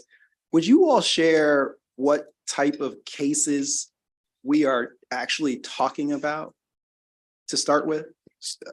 Several of these cases where the venue has been an issue, and not the venue, but just the cases themselves. Yes, because I don't think the committee is actually understands the real cases that we're talking about. Right. So in these cases, in a number of these cases, it's involved deceptive marketing practices by retail suppliers. So they either have slammed customers, they have not complied with various elements of the Maryland State Consumer Protection Act, telephone sales, door-to-door sales. They misrepresent themselves as coming from the utility or from the agency. They don't have the required contract documents. They're violating commission regulations. A lot of this behavior is quite egregious, and they profit from it. They are charging customers exorbitant rates, getting them to sign on, and making it difficult to come off. And customers are being harmed by their activity. That was the cases that I thought that we were talking about, because clearly this has had just a real negative impact, particularly with the people who I represent, who have been taken advantage of by these bad actors. And is it true that what they are now doing is trying to use maneuvers in the courts in order to avoid taking responsibility or being responsible or taking our time away for these deceptive practices that they've done? Is that true? That's true. Both maneuvers in court, and as I said, they've expressly said they are prepared and willing to exhaust the commission and OPC's resources by pulling the commission's resources to any county in the state where they think they can get a favorable result. And in response to Senator Brooks. I just want to add real quick to Senator Augustine's question, just to clarify, the cases we're talking about, they are taking years to prosecute. They will appeal it all the way up. We're not talking about going one day to a courthouse. We're talking about each case is taking several years. Yes, and Senator Brooks made the point that, yes, if you're a lawyer, yes, you wouldn't want to go to the courthouse that you think you can get the most favorable result in. And that is exactly what happened in the very first case in Montgomery County involving one of these cases. The lawyer chose Montgomery County because that's his homestead. And it's not to disparage the lawyer at all, because that was a choice. And he read the statute and he says, well, I can squeak in here. It just turned out in the word involves can be broadly read to include almost anything. Public service companies are involved in almost every case that the commission has, but they are not parties in most cases that the commission has. They're not parties in any of the retail supplier cases. If they choose to, they can be, but they haven't chosen to be. And this piece of legislation will help us with those cases for the retail suppliers that are taking all this time. Is that the case?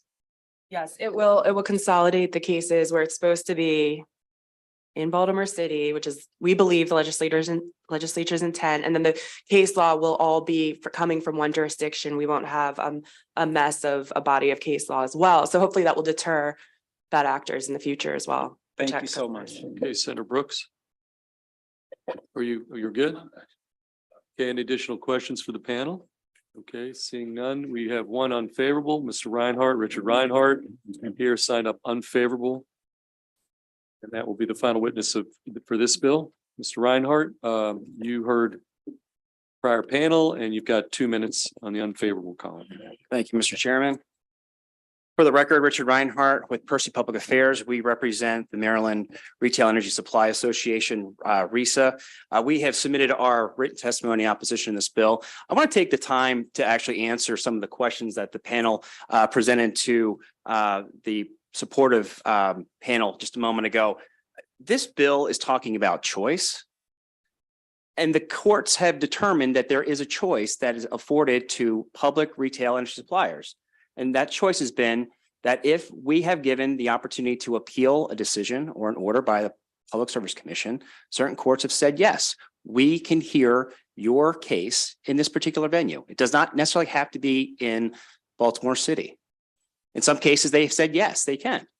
But we're saying that if the courts have already made that decision for us, why is the Public Service Commission now saying we're going to usurp that and push for an override and ask the legislature to change that? That's restricting our choice to take our venue wherever we think it's important. To your point, Senator, you said, bad actors and putting this as a forum shopping or a venue shopping situation. How is that any different than a criminal case or civil case where someone is a bad actor or allegedly committed a horrible, heinous crime that took place in Baltimore City or Prince George's County, but decides to take the venue to Anne Arundel County or Baltimore County or whatever jurisdiction? They can take the opportunity for themselves to position themselves for their case to be heard for their best possible outcome. That's what it comes down to. It comes down to the choice that's given us through the courts. The courts have made a decision for the energy retail suppliers. They've given us the chance to actually have the ability to hear a case beyond Baltimore City. We're talking about efficiency. There's nothing in the fiscal note that says how much the PSC is going to be saving. Moreover, if you look at the letters from the Public Service Commission or the Office of People's Counsel, none of them have made any fiscal notes saying how much they're going to save. I'm ready for the questions. Yep, Senator, I think you're going to get one from Senator Augustine. I'm sure I am. All right. So first of all, would you agree that bad actors should be held accountable for what they do? There's no question. And we've actually said that, in fact, earlier this year, when the Public Service Commission, the former chairman, talked about bad actors. RESA actually put out a public press release saying we denounce bad actors. There are certainly bad actors in any association or any type of industry. We denounce that without question. So would you then also agree that as the legislature, we do have the power and the authority to try to ensure that bad actors are held accountable with legislation such as this? There's a possibility. I'll say this. If bad actors are committing alleged issues against, let's say, customers, then they should be held accountable. But in cases where we believe, I think that's the problem. I think we're distracted on bad actor, case or an example, but really not focusing on the issue here. And the issue is allowing for the retail energy suppliers the opportunity that had already been afforded us under case law, saying that we can determine what venue we'd like to challenge a Public Service Commission's decision.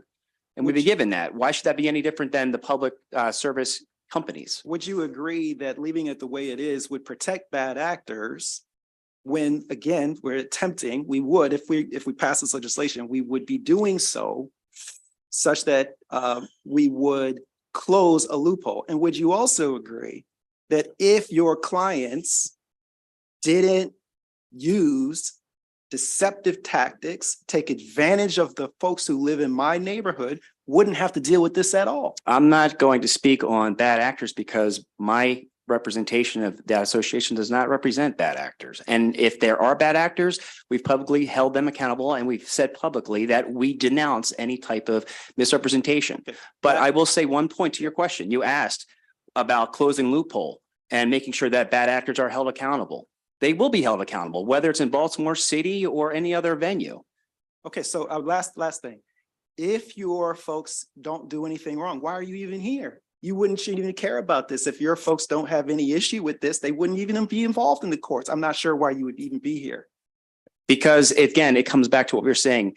We've identified this as an issue of choice. We've also identified the fact that the courts have said that retail energy suppliers have the opportunity and option to take their appeals, their petition for judicial reviews in jurisdictions where they feel that they're going to get the best outcome. And now the PSC is saying we need to override that because we're not happy. And we want, out of convenience to us, as we're located in Baltimore City, to only have energy retail suppliers have their appeals heard in one jurisdiction. If we're talking about forum shopping or venue shopping, it's really the Public Service Commission that are the ones trying to forum shop to make sure that their best outcome is only what they see fit. If we're talking about efficiency, please show me where they're going to actually save money. Because right now the fiscal note doesn't say that, nor does any of their letters. Okay, Senator Washington. Thank you. Well, let's just, I guess we'll just address the issue that there's no right to choose your court. And the whole notion of venue shopping, certain industries have, the Supreme Court has ruled that certain industries, like patent apparently, and some others, that you can place restrictions on where one can have a hearing. So that, and then also there is a balance among the courts, the executive, and the legislature. So the courts are to enforce the laws, or they interpret, they don't enforce the law, they interpret. And when the interpretation is out of step with legislative, the legislature has the ability to clarify our legislative intent. I see this legislation, perhaps, if we go forward, as the a needed clarification, given that there is this new entity, this new type of business, that it's not about convenience. Obviously, I'm sure a lot of the lawyers live in different places. They don't live in Baltimore City, so they travel. That's not the issue. But the issue is in that I believe this is an opportunity for that the delegate is attempting to clarify for this industry that there is a public interest in limiting the ability to venue shop. If we're going to talk about limiting the energy retail suppliers to just one jurisdiction, is that the question, Senator? No, I wasn't sure. I'm sorry. I wasn't sure if it was a statement or I wasn't sure if it was a question. That's nice. Okay. No, I was just asking. Thank you very much, Mr. Chair. It's over. Thank Okay, you. any additional questions for our witness? Okay, seeing none, that, that concludes bill hearing on bill are we on here? On Senator Jackson's House Bill 914. We're going to next go to the final bill of the day. I see Delegate Terrasa in the back and House Bill 979. And we've got one witness, Morgan Drayton. I see you back there again, one favorable, and then after that, we'll have one unfavorable, and then we'll be done with our bill hearing. So I know you were waiting very patiently back there, but Delegate Terrasa, you've got the floor, 979, final bill of the day. The floor. Thank you, Mr. Chairman and Vice Chair Kagan and members of the committee. Thank you for this opportunity to present HB 979, which brings transparency to campaign financing on the local level by requiring all candidates running for municipal office to file campaign finance reports. For the record, I'm Delegate Jen Terrasa.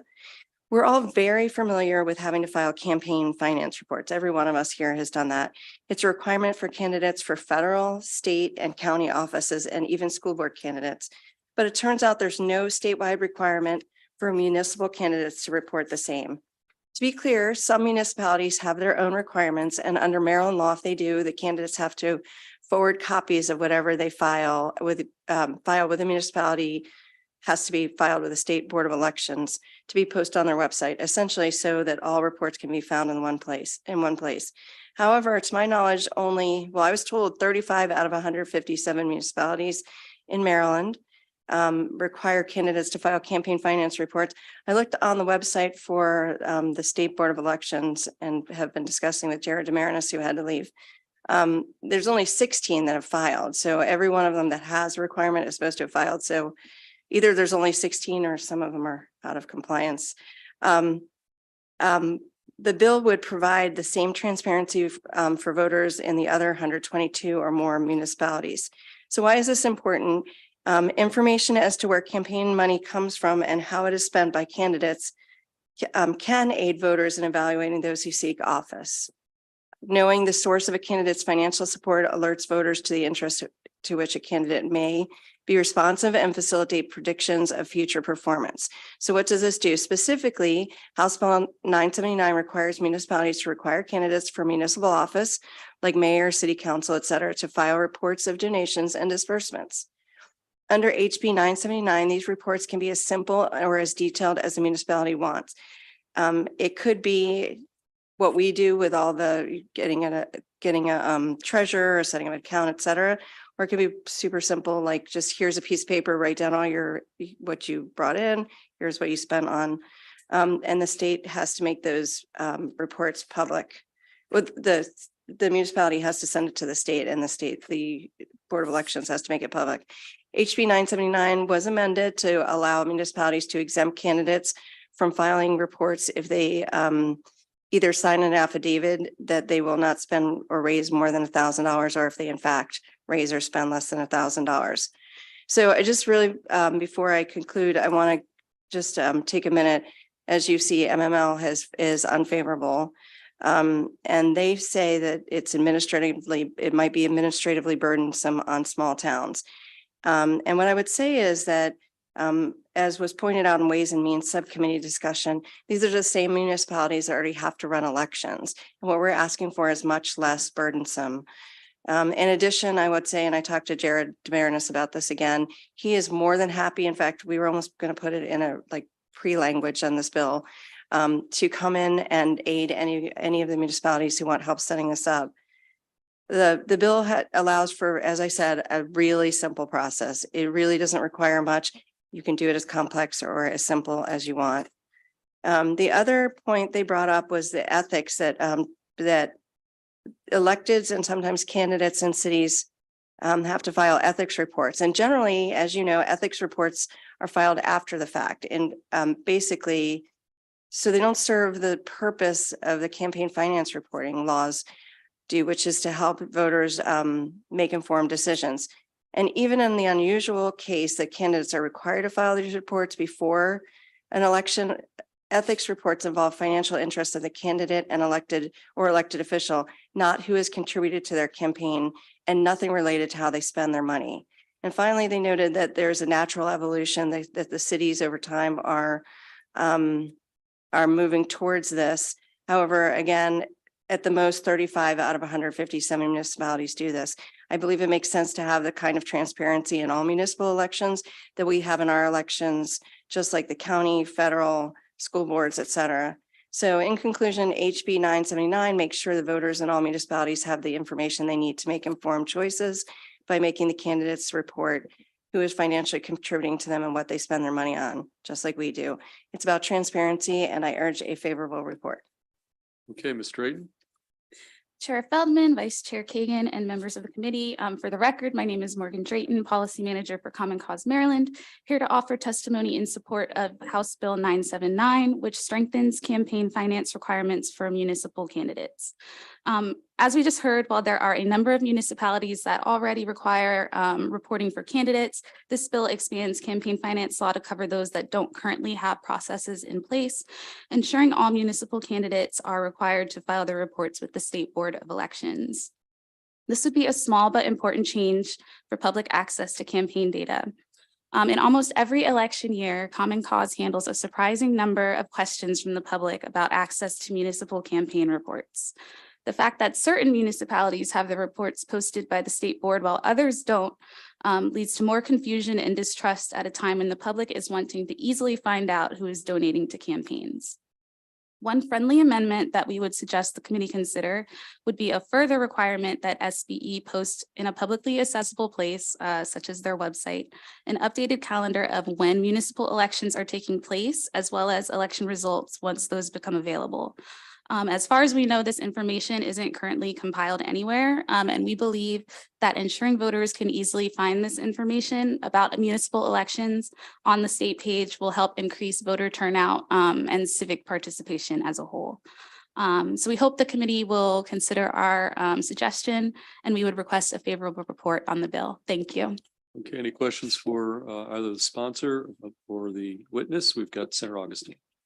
Okay, thank you so very much. You know, I represent a municipality that has only got 580 people in it and does not have any full-time staff, doesn't have, I mean, how do you envision them being able to do this? Yeah, I appreciate the question, Senator.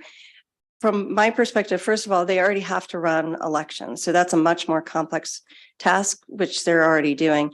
But that's why I made it so that they don't have to just follow the state system. They can literally take a piece of paper right on the top, campaign contributions, and another piece of paper that says campaign, expenditures, and hand it to candidates who can just handwrite it on a piece of paper.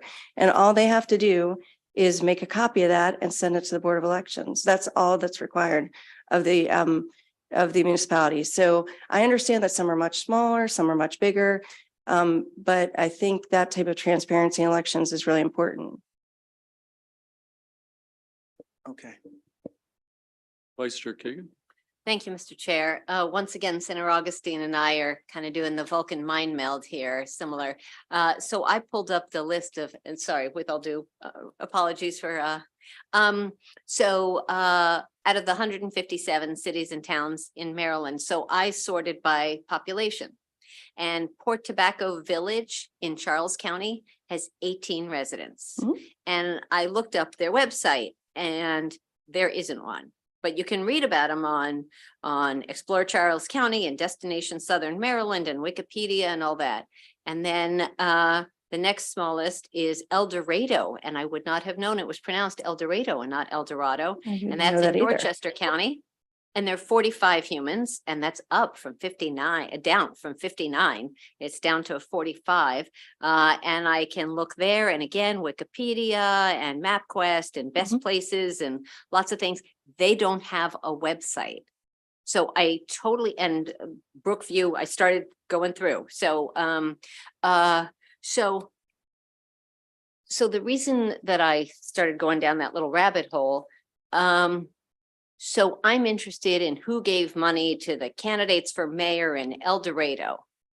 How on earth would I, wouldn't I want to go to their website, or wouldn't I want to go to the candidate's site, or how would I think in dinky little El Dorado or Port Tobacco Village, how would I know to look on the SBE, the State Board of Elections website, to drill down to find who gave how much, and if it is handwritten? Yeah, can you just talk us through what's the goal? Because I love transparency, I love accountability. Right. Yeah. So part of what I didn't want to do is put the burden on Teeny tiny little, yes. Right, these small municipalities I didn't realize some didn't have websites, but regardless, I didn't want them to have to create a particular part of their website and maintain that in this way. I guess I would also turn to Common Cause, but I would think that voters, if all of the other information, Board of Ed, federal, well, not federal, but state and local elections, everything else in Maryland is available on the Board of Elections website, why not go there? And the reality is, would it be better if they put it on their own websites also? Yes. I don't know that I want to put that requirement on small municipalities. So that is part of it. The other problem is that I did look at exempting smaller cities, and apparently there's a constitution, well, it looks like you already know that, we couldn't do that. So that's why there's such a simplified process available. It really doesn't have to be much of anything. The point is just transparency and getting that information to the voters that need this. And part of the reason this came up is because I live in a large HOA in Columbia Association. And while forever no money was spent on these elections, it was very little, like maybe $25 on, pencils with your name on it. You'd hand them out at the village centers. 2 years ago, somebody poured over $100,000 into the elections. So what I guess I'd say for the cities is maybe they've got all this small town stuff going on, but you won't know until it's too late, until all of that money gets poured into an election. And so from my perspective, the transparency is worth it and the burden can be pretty small. And Jared Demarinis has already agreed to work with them. He can advise them in any capacity they need. Just to put it in. So I'm an interested person. I found the SBE website. I found the El Dorado campaign finance reports, all that.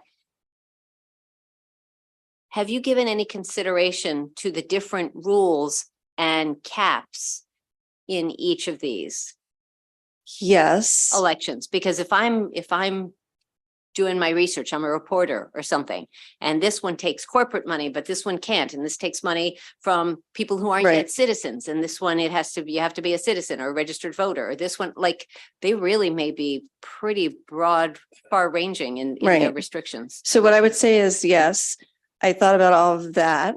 But that is not information available that the Board of Elections has. So, and I also didn't want to, again, this was supposed to be as little burden on these municipalities as possible. Certainly it'd be helpful if there was a centralized location. That might be another bill. I'm not sure how MML would feel about that. And I'm also not sure how the Board of Elections would feel about that. I like the amendments that Common Cause talked about, but what I understood from Jared Demarinis when I first started working on this a year and a half ago was that it would be very labor intensive to even find out when those elections are. Right. So even to figure out, some might hold theirs in February, some in like probably every month of the year has some election across the state in a small municipality or large municipality. So I would say this is not about enforcement. I do understand that concern, right? If whether they're following those campaign finance rules or not. I don't think this addresses that. I would suggest a reporter would then go to their look at their rules and see what those are. But well, I mean, I don't know what they do now to find out that information. There's got to be some way to find out. Like, I'm assuming those cities have their rules written out in some type of code of some sort, or if they don't have any rules, I'm not sure how they they run an election.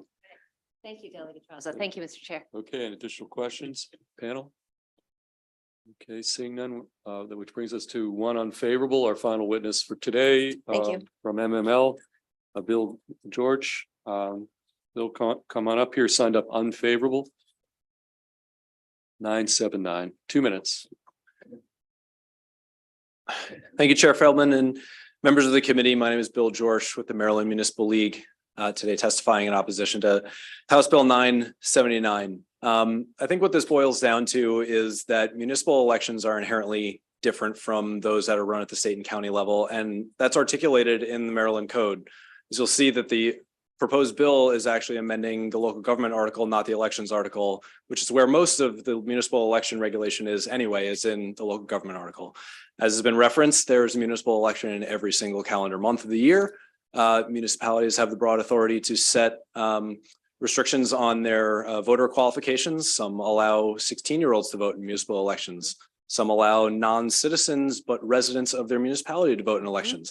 So they're just inherently different than state and county elections as per state law. And that's why some municipalities have come to the conclusion that it's to the benefit of them and their residents to have campaign finance laws in place, and that their candidate pool can handle it. One thing that hasn't mentioned as part of our opposition is that we do feel that this would have a cooling effect on the candidate pool, particularly in those small municipalities that have 18 residents and need to fill a 5-seat council. So just something to consider. And with that, I ask for an unfavorable report. Happy to answer any questions. Okay, Senator Carozza. Thank you, Mr. Chair, and thank you for your testimony this afternoon. As you know, I represent 11 municipalities and they range in size from Salisbury and Ocean City all the way to Snow Hill and Princess Anne. So as far as, you know, when you look at the variation of the population. And yesterday I met with the incoming mayor of Pocomoke. And when you brought up the point about, you know, your pool of candidates, it may not surprise you, but I wanted to share with my committee members, and maybe you can reflect if this is going on in other parts of the state. Again, I'm focused on the smaller municipalities. They did not have anybody. In one case, they only had one candidate file for mayor. There's a seat open right now and no one's for the council seat that no one's filed for yet. So would this, what, you know, what I'm hearing, would that be common in other smaller municipalities around the state? Sure. I can speak anecdotally. We have heard that there are a lot of uncontested municipal elections in that the folks, the incumbents that are running unopposed. And it does tend to skew towards the smaller municipalities, yes. But it is absolutely something that's on our members' mind is you know, developing a deep bench of candidates, and I just feel like this bill may actually go in the opposite direction. So going back to your testimony, then you would see this, especially for the smaller ones, more of a deterrent of possibly being able to recruit and have good candidates at the municipal small level. I would, and I may, if I may, was referenced state ethics laws on financial disclosure for municipal elected officials after they've already taken office, and the State Ethics Commission has the authority to exempt certain municipalities from having to have filled out those forms. And some of the criteria that they use are that they do not have, that it would be an unreasonable invasion of privacy. It would reduce the availability of qualified individuals for public services actually listed in the criteria that the State Ethics Commission can use to exempt municipalities from having to file certain financial disclosure reports. So it's on the, and so that I think gets back to the discretionary factor that we're looking for. Of the 35 that the delegate referenced that we know of that have this, at least in their ordinances, it's the top 20 population municipalities, and it's up and it's at their discretion to do it, and we believe it should remain that way. Okay, any final questions? Okay, seeing none, that concludes the bill hearing on House Bill 979, concludes our bill hearings for today. Folks, why don't we take a 10-minute